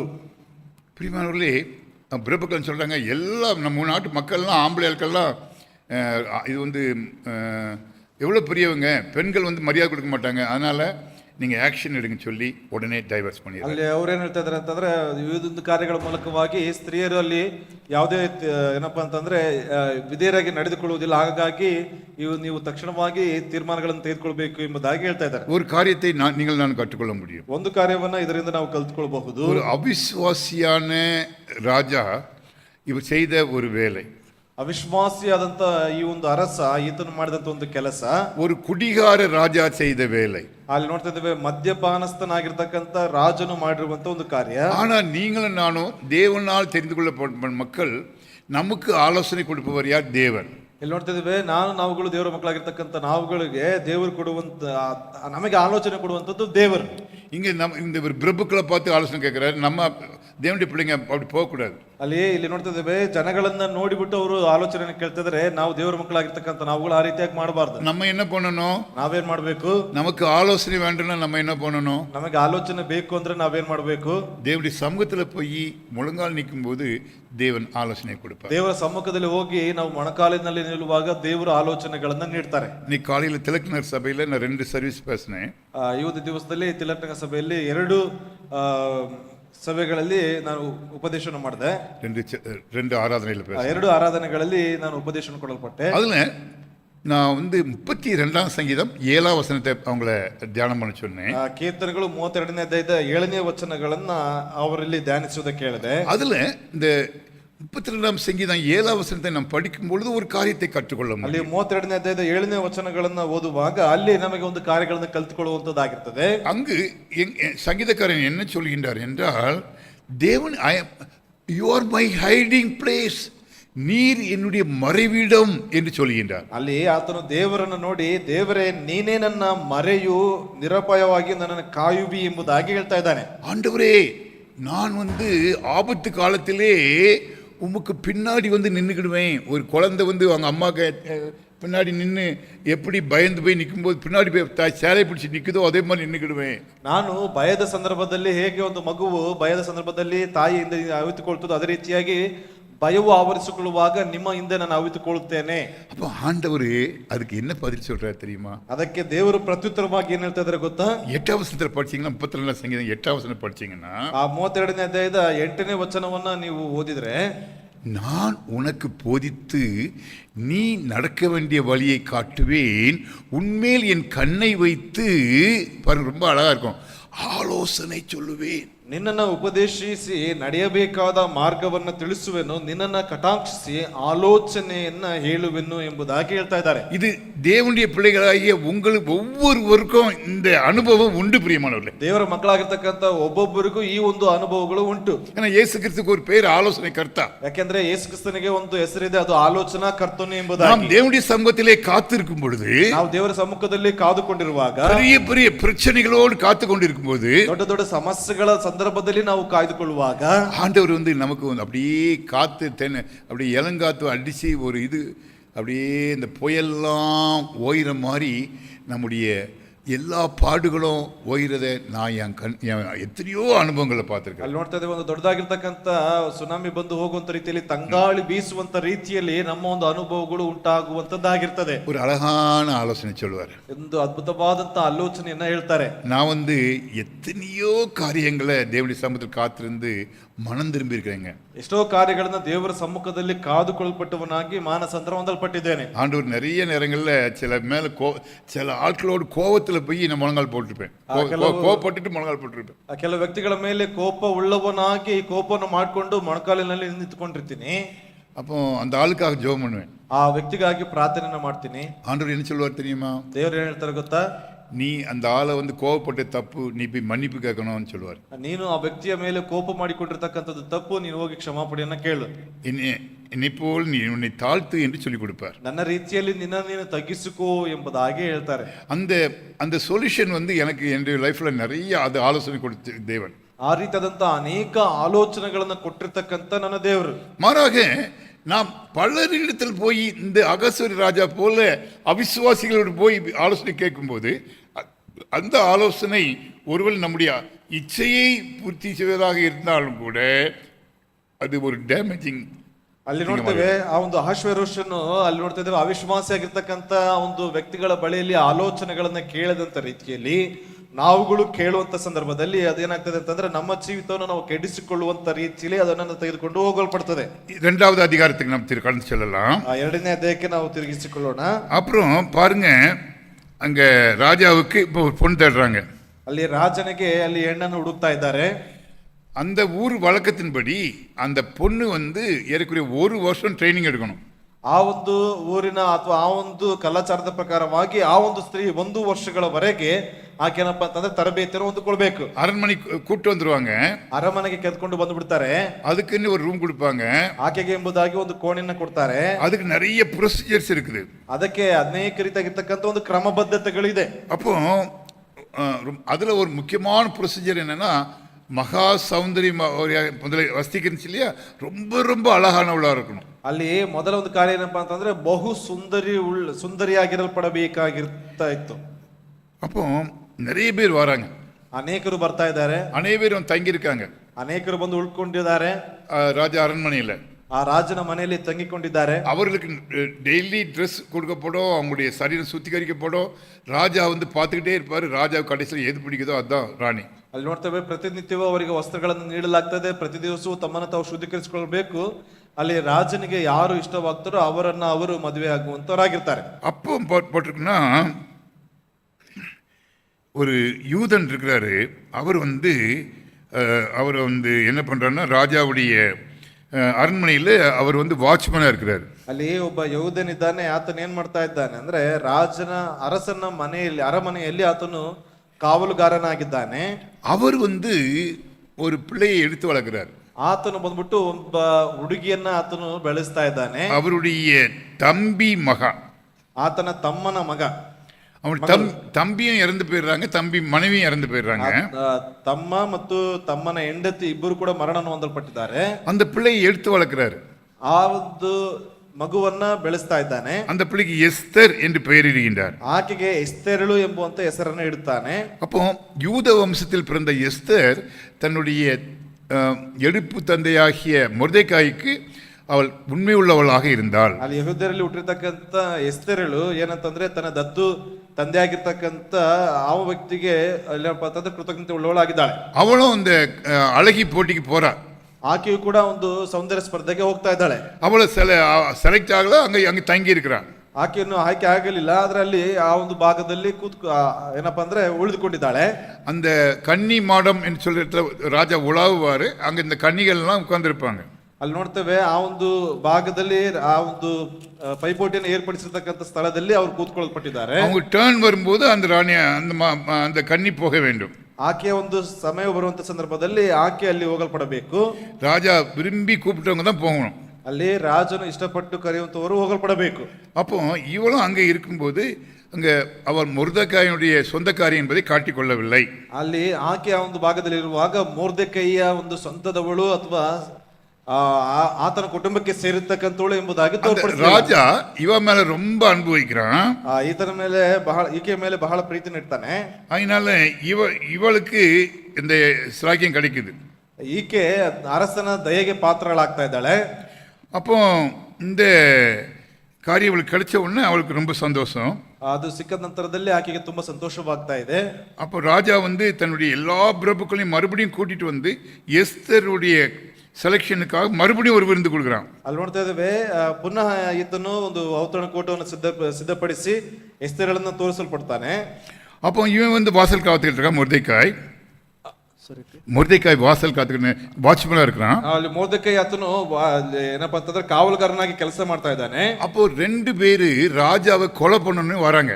ಅಲ್ಲಿ ಇಬ್ಬರು ವ್ಯಕ್ತಿಗಳು ಅರಸನನ್ನ ಕೊಂದು ಹಾಕ್ಬೇಕೆಂಬುದಾಗಿ ಬರ್ತಾ ಇದ್ದಾರೆ. அப்போ ಮೊರ್ದೆಕಾய் வந்து அவங்கள வந்து ராஜாவை கொலை பண்ற கண்டுபிடிச்சு அவங்கள ಅರೆಸ್ಟ್ பண்ணி அவங்களுக்கு தண்டனை வாங்கி கொடுத்துறான். ಅಲ್ಲಿ ಆತನೇನಂತಂದ್ರೆ ಆ ಒಂದು ವಿಷಯವನ್ನು ತಿಳಿಯಲ್ಪಟ್ಟವನಾಗಿ ಅವರನ್ನ ಹಿಡಿದು ಹಾಕಿ ಅವರಿಗೆ ದಂಡನೆ ಕೊಡಿಸ್ತಾ ಇದ್ದಾನೆ. 2 பேரையுமே தூக்குல போட்டுறாங்க. ಆ ಇಬ್ಬರನ್ನು ಕೂಡ ಅಲ್ಲಿ ಏನಪ್ಪಾ ಅಂತಂದ್ರೆ ಕೊಂದು ಹಾಕ್ತಾ ಇದ್ದಾರೆ. இதுதான் 2வது அதிகாரம். ಇದೇ 2ನೇ ಅಧ್ಯಾಯ. பிரியமானவர்களே, ஒரு காரியத்தை இங்க கற்றுக்கொள்ள முடியும். ಒಂದು ಕಾರ್ಯವನ್ನ ಇಲ್ಲಿ ಕಲ್ತ್ಕೊಳ್ಳಬಹುದಾಗಿದೆ. இந்த 2வது அதிகாரத்துல எஸ்தர் யார் என்று சொல்லப்படுகிறது. ಈ ಒಂದು ಅಧ್ಯಾಯಗಳಲ್ಲಿ ಎಸ್ತೇರಳು ಯಾರು ಎಂಬುದಾಗಿ ತಿಳಿಸುವಂತದ್ದಾಗಿದೆ. 2வது ಮೊರ್ದೆಕಾಯುடைய பொசிஷன் என்னன்னு தெரிய வருகிறது. ಮೊರ್ದೆಕೈಯ ಒಂದು ಸ್ಥಿತಿ ಏನೆಂಬುದಾಗಿ ಅಲ್ಲಿ ಸ್ಥಾನಮಾನ ಏನೆಂಬುದಾಗಿ ಗೊತ್ತಾಗ್ತದೆ. 3வதாக ಮೂರನೇದಾಗಿ இங்கு கடைசியாக ಮೊರ್ದೆಕಾய் ஒரு வீரன் என்பதை இங்கு இந்த அதிகாரம் சுட்டி காமிக்கிறது. ಅಲ್ಲಿ ಮೊರ್ದೆಕೈ ಒಬ್ಬ ವೀರನ ರೀತಿಯಲ್ಲಿ ಅದು ತೋರ್ಪಡಿಸುವಂತದ್ದಾಗಿದೆ. முதல்ல 7வது வசனம் படிங்க. 7ನೇ ವಚನ ಓದಿರಿ. அவன் படிமா. அவன் தன் சிறிய தகப்பன் என்னும் அச்சாலை வளர்த்தான். அவளுக்கு தாய் தகப்பன் இல்லை. அந்த பெண் ரூபவதியும் சௌந்தரியமுடையவளுமாயிருந்தாள். அவள் தகப்பனும் அவள் தாயும் மரணம் அடைந்த போது ಮೊರ್ದೆಕಾಯ್ ಅವಳை தன் குமார்த்தியாக எடுத்துக்கொண்டான். ಇವನು ಎಸ್ತೇರಳೆಂಬ ಹೆಸರನ್ನ ಪಡೆದ ಅದೆಸ್ಸ ಎಂಬ ತನ್ನ ಚಿಕ್ಕಪ್ಪನ ಅನಾಥಳಾದ ಮಗಳನ್ನ ತಂದೆ ತಾಯಿಗಳು ಸತ್ತನಿಂದ ಪುತ್ರಿಯನ್ನಾಗಿ ಸ್ವೀಕರಿಸಿ ಸಾಕುತ್ತಿದ್ದನು. ಈಕೆಯು ರೂಪವತಿಯೂ ಲಾವಣ್ಯವತಿಯೂ ಆಗಿದ್ದಳು. பிரியமானவர்களே, ஒரு ஆர்ஃபன், அனாதை. ಅನಾಥಳಾಗಿದ್ದಂತ எஸ்தருடைய பொசிஷன் வந்து ஒரு ஆர்ஃபன் தான். ಅಲ್ಲಿ ಎಸ್ತೇರಳ ಒಂದು ಸ್ಥಿತಿಗತಿ ಏನಪ್ಪಾ ಅಂತಂದ್ರೆ ಅವಳು ಅನಾಥಳಾಗಿದ್ದಾಳೆ. அந்த ஆர்ஃபன் அவள் எப்படி உயர்த்தப்படுகிறாள் பாருங்க. ಅಲ್ಲಿ ಅನಾಥಳಾಗಿದ್ದಂತ ಆಕೆ ಎಷ್ಟರ ಮಟ್ಟಿಗೆ ಅಲ್ಲಿ ಉನ್ನತಕ್ಕೆ ಏರುತ್ತಾ ಇದ್ದಾಳೆ ನೋಡಿ. இந்த வசனம் ரொம்ப முக்கியம். ಈ ವಚನ ತುಂಬಾ ಮುಖ್ಯ. அவள் வந்து அவளுடைய ஃபர்ஸ்ட் கேரக்டர் என்னன்னா அந்த அத்தியாயத்தில் என்ன போட்டிருக்கோன்னா, ಮೊರ್ದೆಕಾய் என்ன சொன்னாலும் அவள் செய்வா. ಅಲ್ಲಿ ಆಕೆಯ ಒಂದು ಲಕ್ಷಣ ಏನಪ್ಪಾ ಅಂತಂದ್ರೆ ಮೊರ್ದೆಕೈ ಏನೇ ಹೇಳಿದ್ರು ಕೂಡ ಅದನ್ನ ಚಾಚು ತಪ್ಪದೆ ಪಾಲಿಸ್ತಾ ಇದ್ದಾಳೆ. 2வது வேதத்தில் பாருங்க, பல இடங்கள்ல குப்பையிலிருந்து தேவன் அவர் நமக்கு கோபுரத்துக்கு உயர்த்துகிறார் என்று ஏசாயாவில் போடப்பட்டிருக்கும். ಅಲ್ಲಿ ಯೆಶಾಯನ ಒಂದು ಪ್ರವಾದನ ಪುಸ್ತಕದಲ್ಲಿ ಹೇಳ್ತೇವೆ, ಅಲ್ಲಿ ನೋಡ್ತಾ ಇದ್ದೇವೆ ಕಸದ ಪುಟ್ಟಿಯಿಂದ ದೇವರು ನಮ್ಮನ್ನು ಉನ್ನತಕ್ಕೇರಿಸುತ್ತಾನೆ ಎಂಬುದಾಗಿ. தாவீதுக்கு சாலமன் பிறப்பார், அதே போல இங்கு ஒரு அனாதை ರಾಣಿಯಾಗ ಮಾರುವಾಳು. ಇಲ್ಲಿ ದಾವಿದನಿಗೆ ಒಬ್ಬ ಮಗನ ಹುಡ್ತಾನೆ, ಆತನು ಆ ಒಂದು ಅರಸನಾಗ್ತಾನೆ. ಅದೇ ರೀತಿಯಾಗಿ ಇಲ್ಲಿ ಎಸ್ತೇರಳು ರಾಣಿ ಆಗ್ತಾಳೆ. ஆகையினால் பிரியமானவர்களே, இங்கே எஸ்தருடைய பேக்ரவுண்டு, ஆண்டவருக்கு பேக்ரவுண்டு தேவையில்லை. ದೇವರಿಗೆ ನಮ್ಮ ಹಿನ್ನೆಲೆ ಬೇಕಾಗಿಲ್ಲ, நம்முடைய இருதயமே தேவை. ನಮ್ಮ ಹೃದಯವೇ ಮುಖ್ಯ. அப்புறம் பாருங்க, ஒரு வசனத்தை பாருங்க. ಅದಾದ ನಂತರದಲ್ಲಿ ಒಂದು ವಚನವನ್ನು ಗಮನಿಸ್ರಿ. 10வது வசனம் பாருங்க. 10ನೇ ವಚನ, 2வது அதிகாரம் 10வது வசனம். எஸ்தரோவென்றால் தன் குலத்தையும் தன் பூர்வத்தரத்தையும் அறிந்திருந்தாள். ಮೊರ್ದೆಕಾಯ್ அதை தெரிவிக்க வேண்டாம் என்று அவளுக்கு கற்பித்திருந்தான். ಎಸ್ತೇರಳು ತಾನು ಇಂಥ ಜನಾಂಗದವಳು ಇಂಥ ಕುಲದವಳು ಎಂಬುದನ್ನ ತೋರ್ಪಡಿಸಿಕೊಳ್ಳಲಿಲ್ಲ. ಮೊರ್ದೆಕೈ ಹೀಗೆ ಅಪ್ಪಣೆ ಕೊಟ್ಟಿದ್ದರು. பாருங்க, ராஜா ಮೊರ್ದೆಕಾய் சொன்ன மாதிரி செய்யறா. அப்புறம் 17வது வசனம் படிங்க. 17ನೇ ವಚನ ಓದ್ರಿ. ராஜா சகல ஸ்திரீகளை பார்க்கிலும் எஸ்தர் மேல் அன்பு வைத்தான். சகல கன்னிகைகளை பார்க்கிலும் அவளுக்கு அவன் சமூகத்தில் அதிக தயையும் பட்சமும் கிடைத்தது. ஆகையால் அவன் ராஜ கிரீடத்தை அவள் சிரசின் மேல் வைத்து ಅವಳ ವಸ್ತಿயின் ಸ್ಥಾನத்திலே ಪಟ್ಟத்து ಸ್ತ್ರೀಯಾಕಿನಾನ್. ಎಲ್ಲಾ ಕನ್ನಿಕೆಯರಲ್ಲಿ ಆಕೆಯು ಅವನ ದಯೆಗೂ ಪ್ರೀತಿಗೂ ಪಾತ್ರಗಳಾದದ್ದರಿಂದ ಅವನು ರಾಜ ಮುಕುಟವನ್ನ ಆಕೆಯ ತಲೆಯ ಮೇಲಿಟ್ಟು ಆಕೆಯನ್ನ ವಸ್ತಿಗೆ ಬದಲಾಗಿ ರಾಣಿಯನ್ನಾಗಿ ಮಾಡಿಕೊಂಡನು. பாருங்க, ராணியாக ராஜா மாத்திரம். அப்புறம் பாருங்க, கடைசியாக இந்த கடைசி வசனத்தை பார்த்தீங்கன்னா, ಮೊರ್ದೆಕಾய் அந்த அவன் காவல் காக்கிறான், 2 பேர் மாட்டுறாங்க, அவங்கள பிடிச்சு கொடுக்குறான், அவங்க 2 பேரும் ತೂಕಲ போடுறாங்கன்னு ಕಡೆಸಿ ವಸನ சொல்லும் பாருங்க. ಇಲ್ಲಿ ನೋಡ್ತೇವೆ, ರಾಣಿಯಾಗಿ ಆಯ್ಕೆ ಮಾಡಿಕೊಂಡ ನಂತರದಲ್ಲಿ ಅಲ್ಲಿ ಇಬ್ಬರು ವ್ಯಕ್ತಿಗಳು ಅಲ್ಲಿ ರಾಜನನ್ನ ಕೊಂದು ಹಾಕಬೇಕೆಂಬುದಾಗಿ ಆಲೋಚನೆ ಮಾಡುವಾಗ ಇಬ್ಬರು ವ್ಯಕ್ತಿಗಳನ್ನ ಹಿಡಿದು ಅವರನ್ನ ಮರಣ ದಂಡನೆಗೆ ಒಳಪಡಿಸ್ತಾ ಇದ್ದಾರೆ. ವಚನವನ್ನು ನೋಡಿಕೊಳ್ಳೋಣ. அந்த காரியம் விசாரிக்கப்படுகிற போது அது மெய்யென்று காணப்பட்டது. ஆகையால் அவர்கள் இருவரும் மரத்திலே தூக்கி போடப்பட்டார்கள். இது ராஜ சமூகத்திலே நாளாகம புஸ்தகத்திலே எழுதப்பட்டிருக்கிறது. ಈ ವಿಷಯವು ವಿಚಾರಣೆಗೆ ಬಂದಾಗ ಅದು ನಿಜವೆಂದು ಸ್ಥಾಪನೆಯಾದದ್ದರಿಂದ ಆ ಇಬ್ಬರನ್ನ ಗಲ್ಲಿಗೆ ಹಾಕಿದರು. ಆ ಸಂಗತಿಯು ರಾಜನ ದಿನಚರ್ಯ ಪುಸ್ತಕದಲ್ಲಿ ಬರೆಯಲ್ಪಟ್ಟಿತ್ತು. பிரியமானவர்களே, இந்த முழு அதிகாரத்தை நீங்கள் படிச்சீங்கன்னா தேவன் ஒரு அனாதையை கோபுரத்துக்கு கொண்டு வருகிறார். ಇಲ್ಲಿ ಈ ಒಂದು ಅಧ್ಯಾಯವನ್ನು ಓದುವಂತ ಸಂದರ್ಭದಲ್ಲಿ ದೇವರು ಒಬ್ಬ ಅನಾಥಳನ್ನ ಒಂದು ರೀತಿಯಾಗಿ ಉನ್ನತ ಸ್ಥಾನಕ್ಕೆ ತೆಗೆದುಕೊಂಡು ಬರ್ತಾ ಇದ್ದಾರೆ. மூன்றாம் அதிகாரத்துக்கு போகலாம். நம்ம ಮೂರನೇ ಅಧ್ಯಾಯಕ್ಕೆ ನಾವು ಬರಲ್ಪಡೋಣ. இந்த மூன்றாம் அதிகாரத்தை நாம் பார்க்கும் பொழுது இங்கு ஆமான் என்று ஒரு மனிதனை பற்றி போடப்பட்டிருக்கிறது. ಈ ಮೂರನೇ ಅಧ್ಯಾಯದಲ್ಲಿ ಗಮನಿಸುವುದಾದ್ರೆ ಹಾಮಾನನು ಎಂಬತಕ್ಕಂತ ಒಬ್ಬ ವ್ಯಕ್ತಿಯ ಕುರಿತಾಗಿ ಇಲ್ಲಿ ಬರೆಯಲ್ಪಟ್ಟಿದೆ. இவன் ஒரு பிரதம மந்திரி, பிஎம். அந்த நாட்டுக்கு அகாசுவருக்கு பிரதம மந்திரி இந்த ஆகான். ಇಲ್ಲಿ ಹಾಮಾನನು ಪ್ರಧಾನ ಮಂತ್ರಿ ಆಗಿರುವಂತ ಒಬ್ಬ ವ್ಯಕ್ತಿ. இவன் ஒரு துன்மார்க்கன். ಈತನು ಬಹಳ ದುರ್ಮಾರ್ಗವುಳ್ಳವಂತ ವ್ಯಕ್ತಿ. எப்படியாவது யூதர்களை அழிக்க வேண்டும் என்பது இவனுடைய திட்டம். ಹೇಗಾದ್ರೂ ಮಾಡಿ ಯಹೂದ್ಯರನ್ನ ಸಂಪೂರ್ಣವಾಗಿ ನಾಶ ಮಾಡಬೇಕು ಎಂಬುದಾಗಿ ಈತನ ಒಂದು ದೃಷ್ಟಿ. அப்போ இந்த மூன்றாம் அதிகாரம் முழுவதும் ஆகானுடைய காரியம் பற்றி போடப்பட்டிருக்கிறது. ಈ ಮೂರನೇ ಅಧ್ಯಾಯ ಸಂಪೂರ್ಣವಾಗಿ ಹಾಮಾನನ ವಿಷಯದ ಕುರಿತಾಗಿ ಇಲ್ಲಿ ಬರೆಯಲ್ಪಟ್ಟಿದೆ. இரண்டாம் அதிகாரத்தில் எப்படி எஸ்தர் உயர்த்தப்பட்டாலோ அதே போல இங்கு எதிரியாகிய ஆகான் உயர்த்தப்படுகின்றான். ಇಲ್ಲಿ ಎರಡನೇ ಅಧ್ಯಾಯದಲ್ಲಿ ಹೇಗೆ ಎಸ್ತೇರಳು ಅಲ್ಲಿ ಎತ್ತಿಸಲ್ಪಟ್ಟಿದ್ದಾಳೆ ಅದೇ ರೀತಿಯಾಗಿ ಇಲ್ಲಿ ಹಾಮಾನನು ಕೂಡ ಮೂರನೇ ಅಧ್ಯಾಯದಲ್ಲಿ ಎಬ್ಬಿಸಲ್ಪಡ್ತಾ ಇದ್ದಾನೆ. நீங்க முதல் 5 வசனத்தை படிச்சு பாருங்க. ಮೊದಲ 5 ವಚನಗಳನ್ನು ಓದಿ ನೋಡ್ರಿ மூன்றாம் அதிகாரத்துல. ಮೂರನೇ ಅಧ್ಯಾಯಗಳಲ್ಲಿ அப்போ மொர்தெக்காய் யூதன், எஸ்தர் யூத ஸ்திரீ, இவங்கெல்லாம் இருக்கிறாங்க. இவனுக்கு இது தெரிய வந்துருது, ஆகானுக்கு. ಇಲ್ಲಿ ಮೊರ್ದೆಕೈ ಮತ್ತು ಎಸ್ತೇರಳು ಯಹೂದರು ಎಂಬುವಂತ ವಿಷಯ ಈತನಿಗೆ ಗೊತ್ತಾಗ್ತಾ ಇದೆ. அப்போ இந்த ஆகான் இவங்களை இந்த ஜாதியே இந்த ஊர்ல இருந்து எடுத்துடணும் அப்படின்னு பாக்குறான். ಆತನ ಏನಂತ ಅಂದ್ಕೊಳ್ತಾ ಇದ್ದಾನೆ ಅಂದ್ರೆ ಈ ಒಂದು ಯಹೂದ್ಯ ಜನಾಂಗವನ್ನೇ ಈ ಒಂದು ಊರಿನಿಂದ ನಾಶ ಮಾಡಬೇಕೆಂಬುದಾಗಿ.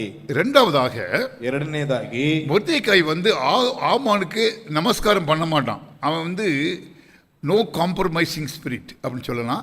இல்லைன்னா எல்லாரும் அவன் காலில் விழுந்து கும்பிடுவாங்க, இவன் காலில் விழ மாட்டான். ಅಲ್ಲಿ ನೋಡ್ತಾ ಇದ್ದೇವೆ ಮೊರ್ದೆಕೈ ಏನಂತಂದ್ರೆ ಆತನೊಟ್ಟಿಗೆ ಏನಪ್ಪಾ ಅಂತಂದ್ರೆ ಒಪ್ಪಂದ ಮಾಡಿಕೊಳ್ಳದಿರ್ತಕ್ಕಂಥ ಒಂದು ವ್ಯಕ್ತಿ ಆಗಿರ್ತಾನೆ. ಏನಪ್ಪಾ ಅಂತಂದ್ರೆ ಎಲ್ಲರೂ ಆತನಿಗೆ ಸಾಷ್ಟಾಂಗ ನಮಸ್ಕಾರ ಮಾಡಿದ್ರು ಕೂಡ ಮೊರ್ದೆಕೈ ಆತನಿಗೆ ಸಾಷ್ಟಾಂಗ ನಮಸ್ಕಾರ ಮಾಡ್ತಾ ಇಲ್ಲ. அதனால அவனுக்கு ரொம்ப கோபம் மொர்தெக்காய் மேல. ಆ ಕಾರಣದಿಂದಾಗಿ ಬಹಳ ಕೋಪವುಳ್ಳವನಾಗಿದ್ದಾನೆ. எப்படியாவது மொர்தெக்காயை கொலை பண்ணிடுங்கிறது ஆசை. ಹೇಗಾದ್ರೂ ಮಾಡಿ ಮೊರ್ದೆಕೈಯನ್ನ ಕೊಂದು ಹಾಕ್ಬೇಕೆಂಬುದಾಗಿ ಆತನ ಒಂದು ಆಸೆ. அப்போ போய் என்ன பண்றான், ஒரு நாள் ಆಗ ಏನ್ ಮಾಡ್ತಾ ಇದ್ದಾನೆ, ಒಂದು ದಿವಸ ராஜா கிட்ட போறான். ಅರಸನ ಬಳಿಗೆ ಹೋಗ್ತಿದ್ದಾನೆ. ஆகான் போய் ராஜா நமக்கு எதிராக ஒரு கூட்ட ஜனங்கள் எழும்பிட்டு இருக்கிறாங்க. ಅರಸನೇ, ನಮಗೆ ವಿರುದ್ಧವಾಗಿ ಒಂದು ಗುಂಪು ಎಬ್ಬಿಸಲ್ಪಡ್ತಾ ಇದೆ. அவங்க பேரு யூதர்கள். ಅವರ ಹೆಸರು ಯಹೂದ್ಯರು ಎಂಬುದಾಗಿ. அவங்கள நீங்க ஓகேன்னு சொல்லிட்டீங்களா, அவங்களை எல்லாத்தையும் நம்ம கொலை பண்ணிடலாம். ನೀವು ಸಮ್ಮತಿಸುವುದಾದ್ರೆ ಅವರೆಲ್ಲರನ್ನ ಕೊಂದು ಹಾಕುತ್ತೇನೆ ಎಂಬುದಾಗಿ ಹೇಳ್ತಾ ಇದ್ದಾನೆ. அதுக்காக நான் நம்ம நாட்டில இருந்து நிறைய ரூபாய் உங்களுக்கு நான் சம்பாதிச்சு கொடுக்குறேன். ಅದರ ಮೂಲಕವಾಗಿ ನಮ್ಮ ದೇಶಕ್ಕೆ ಅಧಿಕವಾದಂತ ಹಣವನ್ನು ನಾನು ಸಂಪಾದನೆ ಮಾಡಿ ಕೊಡ್ತೇನೆ. ராஜா சொல்றாரு. ತಕ್ಷಣವಾಗಿ ಅರಸ ಹೇಳ್ತಾ ಇದ್ದಾನೆ, நீ சொல்றது சரியாதான் தெரியுது. ನೀನ್ ಹೇಳುವಂತದ್ದು ಸರಿಯಾಗಿ ஏன்னா இப்போ இந்தியாவுக்குள்ள வேற ஒரு நாட்டுக்காரங்க இருந்தாங்கன்னா பிரைம் மினிஸ்டருக்கு ரிப்போர்ட் போச்சுன்னா ஓகே, அந்த நாட்டுக்காரங்களாம் எடுத்துன்னு சொல்லுவார். ಇದು ಸಾಧಾರಣವಾದ ஒரு காரியம். ಸಾಧಾರಣವಾದ ಕಾರ್ಯ. ನಮ್ಮ ದೇಶದಲ್ಲಿ ಬೇರೆ ದೇಶದವರು ಇದ್ದಾರೆ ಎಂಬುದಾಗಿ ಅಲ್ಲಿ ಪ್ರೈಮ್ ಮಿನಿಸ್ಟರ್ ಗೊತ್ತಾದ್ರೆ ಆ ದೇಶದವರನ್ನೆಲ್ಲ ಹಿಂತಿರುಗಿಸಿ ಕಳಿಸ್ರೆ ಎಂಬುದಾಗಿ ಹೇಳ್ತಾರೆ, ಸಾಮಾನ್ಯವಂತ ವಿಷಯ. அதே போல ಅದೇ ರೀತಿಯಾಗಿ இங்க இப்படி ஒரு காரியம் நடக்கிறது. ಇಲ್ಲಿ ಒಂದು ಕಾರ್ಯವನ್ನು ನಡೀತಾ ಇದೆ. அப்போ ராஜா சரி நீ எல்லாரையும் கொலை பண்ணிரு. ಆ ರಾಜನ ಹೇಳ್ತಾ ಇದ್ದಾನೆ, ಎಲ್ಲರನ್ನ ಕೊಂದು ಹಾಕು ಎಂಬುದಾಗಿ. நான் ஒரு அரசு ஆணை கொடுக்குறேன்னு அவர் லெட்டர் போட்டு அவருடைய மோதிரத்தை பதிச்சு கொடுத்துறாரு. ಅಲ್ಲಿ ರಾಜಾಜ್ಞೆ ಉಳ್ಳಂತ ಒಂದು ಪತ್ರವನ್ನ ಬರೆಯಲ್ಪಟ್ಟವನಾಗಿ ಅದರಲ್ಲಿ ರಾಜನ ಮುದ್ರೆಯನ್ನು ಹಾಕಿ ಕೊಡ್ತಾ ಇದ್ದಾರೆ. ஒன்னு இவர் ஆமான் எல்லாரையும் கொலை பண்றதுக்கு ரெடி ஆகிட்டு ரொம்ப சந்தோஷம் போறாரு. ತಕ್ಷಣವಾಗಿ ಹಾಮಾನನು ಎಲ್ಲರನ್ನ ಕೊಂದು ಹಾಕುವಂತ ಒಂದು ಸಂತೋಷದಲ್ಲಿ ಹೊರಡ್ತಾ ಇದ್ದಾನೆ. இதுதாங்க மூன்றாம் அதிகாரம். ಇದೇ ಮೂರನೇ ಅಧ್ಯಾಯ. அந்த மூன்றாம் அத்தியாயத்தை 2வது வசனத்தை படிக்கலாம். ಮೂರನೇ ಅಧ್ಯಾಯದ 2ನೇ ವಚನವನ್ನು ಓದಿಕೊಳ್ಳೋಣ. ஆகையால் ராஜாவின் அரண்மனை வாசலில் இருக்கிற ராஜாவின் ஊழியக்காரர் எல்லாரும் ஆமானை வணங்கி நமஸ்கரித்து வந்தார்கள். அவனுக்கு இப்படி செய்ய வேண்டும் என்று ராஜா கட்டளையிட்டிருந்தான். ஆனாலும் மொர்தெகாய் அவனை வணங்கவும் இல்லை, நமஸ்கரிக்கவும் இல்லை. ಅರಸನು ರಾಜ ನಿವೇಶನದಲ್ಲಿರುವ ರಾಜ ಸೇವಕರೆಲ್ಲರೂ ಹಾಮಾನನಿಗೆ ಸಾಷ್ಟಾಂಗ ನಮಸ್ಕಾರ ಮಾಡಬೇಕೆಂದು ಅಪ್ಪಣೆ ಮಾಡಿದ್ದರಿಂದ ಎಲ್ಲರೂ ಹಾಗೆ ಮಾಡುತ್ತಿದ್ದರು. ಆದರೆ ಮೊರ್ದೆಕೈಯು ಅವನಿಗೆ ಸಾಷ್ಟಾಂಗ ನಮಸ್ಕಾರ ಮಾಡಲಿಲ್ಲ. பாருங்க அங்கே ஒரே பிரச்சனை என்னன்னா அவன் காலில் வந்து கும்பிடல. ಒಂದು ಸಮಸ್ಯೆ ಏನಂತಂದ್ರೆ ಆತನಿಗೆ ಸಾಷ್ಟಾಂಗ ನಮಸ್ಕಾರ ಮಾಡಲಿಲ್ಲ. முருதைக்காய் வந்து ஆமான் காலில் விழலை. ಮೊರ್ದೆಕೈ ಬಂದ್ಬಿಟ್ಟು ಹಾಮಾನನ ಕಾಲಿಗೆ ಆತನು ಬೀಳಲಿಲ್ಲ. அப்போ அவன் என்ன நினைச்சான்? 6ஆம் வசனம் படிங்க. முருதைக்காய் என்ன அவன் என்ன பண்றான்? ஆமான் பாருங்க ಅಲ್ಲಿ ಹಾಮಾನನ್ ಏನ್ ಮಾಡ್ತಾ ಇದ್ದಾನೆ? 6. ஆனாலும் மொர்தேகாயின் மேல் மாத்திரம் கை போடுவது அவனுக்கு அற்ப காரியமாக கண்டது. மொர்தேகாயின் ஜனங்கள் இன்னார் என்று ஆமானுக்கு அறிவிக்கப்பட்டிருந்தபடியால் அகாஸ்வேருவின் ராஜ்யம் எங்கும் இருக்கிற மொர்தேகாயின் ஜனமாகிய யூதரை எல்லாம் ಸಂಗರಿಕ ಅವನ್ ವಗೈ ತೇಡಿನಾನ್. ಅವನು ಮೊರ್ದೆಕೈಯೊಬ್ಬನ ಮೇಲೆಯೇ ಕೈ ಎತ್ತುವುದು ಸಾಲದೆಂದೆನಿಸಿ ಇವನು ಯಹೂದ್ಯ ಜನಾಂಗದವನೆಂದು ಕೇಳಿದ ಮೇಲೆ ಅಹಷ್ವೇರೋಷನ ರಾಜ್ಯದಲ್ಲಿದ್ದ ಮೊರ್ದೆಕೈಯ ಬಂಧುಗಳನ್ನು ಅಂದರೆ ಎಲ್ಲಾ ಯಹೂದ್ಯರನ್ನ ಸಮ್ಮರಿಸಬೇಕೆಂದು ನಿರ್ಣಯಿಸಿಕೊಂಡನು. இங்கு ஆமான் வந்து என்ன பண்ணான்னு போட்டிருக்குது. அப்புறம் பார்த்தீங்கன்னா அந்த தொடர்ந்து இந்த அதிகாரத்தை பார்த்தீங்கன்னா அங்கு ராஜா கிட்ட ராஜா வந்து எதுவுமே கன்சல்ட் பண்ண மாட்டான். இவன் சொன்ன உடனேயே பண்ணி அவனுக்கு ஆர்டர் கொடுத்துட்றான். ರಾಜನು ಈತನು ಹೇಳಿದಂತ ರೀತಿಯಲ್ಲಿ ಯಾವುದೇ ಒಂದು ವಿಚಾರಣೆಗಳನ್ನು ಮಾಡ್ತಾ ಇಲ್ಲ. ತಕ್ಷಣವಾಗಿ ರಾಜಾಜ್ಞೆಯನ್ನ ರಾಜನ ಪತ್ರವನ್ನು ಆತನು ಕೊಡ್ತಾ ಇದ್ದಾನೆ. இந்த அடுத்த அதிகாரம் 4ஆம் அதிகாரத்துக்கு போவோம். 4ನೇ ಅಧ್ಯಾಯಕ್ಕೆ ಬರೋಣ. இந்த 10 அதிகாரத்தில் ரொம்ப ரொம்ப முக்கியமான அதிகாரம் 4ஆம் அதிகாரம். ಈ ಒಂದು 10 ಅಧ್ಯಾಯಗಳಲ್ಲಿ ತುಂಬಾ ಮುಖ್ಯವಾಗಿರ್ತಕ್ಕಂಥ ಒಂದು ಅಧ್ಯಾಯ 4ನೇ ಅಧ್ಯಾಯ. அதுல 2 வசனம் 14 16 ரொம்ப ரொம்ப முக்கியமான வசனம். ಅದರಲ್ಲೂ 14ರಿಂದ 16ನೇ ವಚನ ಬಹಳ ಮುಖ್ಯವಾದಂತ ಒಂದು ವಚನ. நம்ம படிக்கிறதுக்கு முன்னாடி அங்க என்ன இருக்குன்னு சொல்லிடுறேன். ಅಲ್ಲಿ ಓದೋದಕ್ಕಿಂತ ಮುಂಚಿತವಾಗಿ ಅಲ್ಲಿ ಏನ್ ನಡೀತಿದೆ ಎಂಬುದಾಗಿ ಹೇಳ್ತೀನಿ. இங்க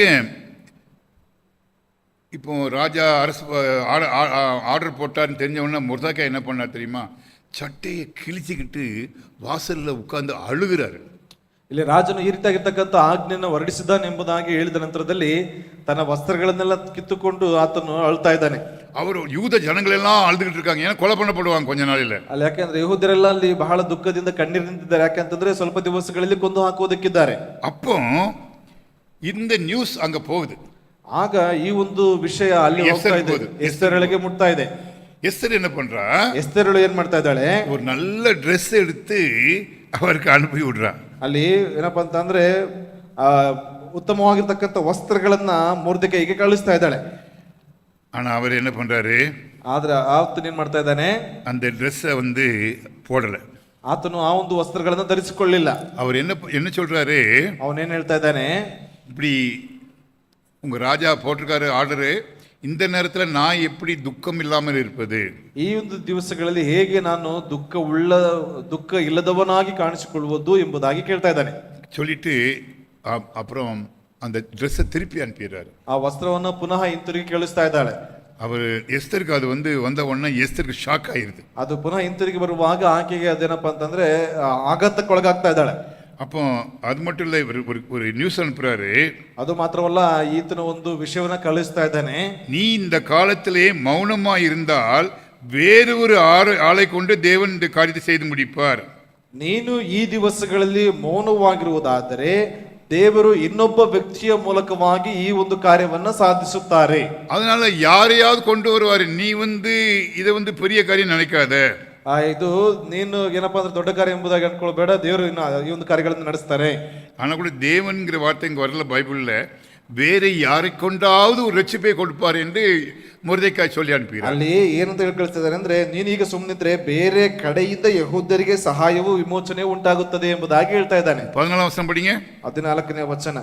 நீ இந்த காலத்திலே மௌனமாயிருந்தால் யூதருக்கு சகாயமும் ரட்சிப்பும் வேறொரு இடத்திலிருந்து எழும்பும். அப்பொழுது நீயும் உன் தகப்பன் குடும்பத்தாரும் அழிவீர்கள். நீ இப்படிப்பட்ட காலத்துக்கு உதவியா இருக்கும்படி உனக்கு ராஜமேன்மை கிடைத்திருக்கலாமே, யாருக்கு தெரியும் என்று சொல்ல சொன்னான்.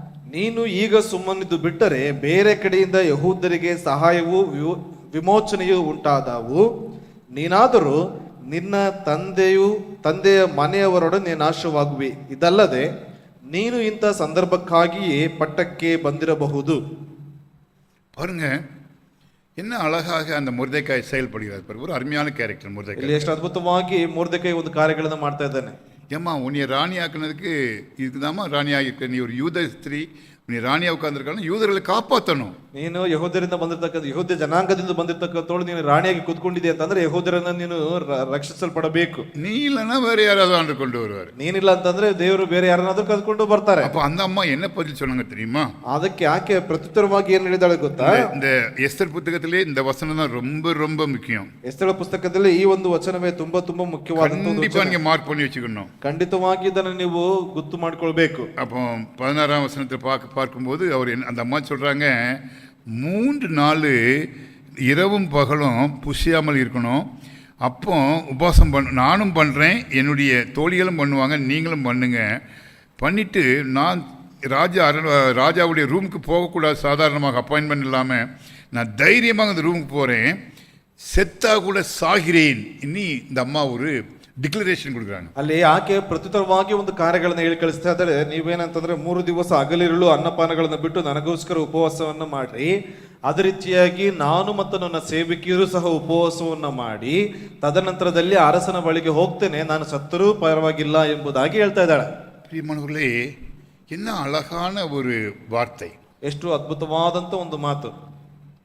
3 நாள் நான் என் தோழிகளோடு உபவாசம் இருக்கிறேன், நீங்கள் இருங்க.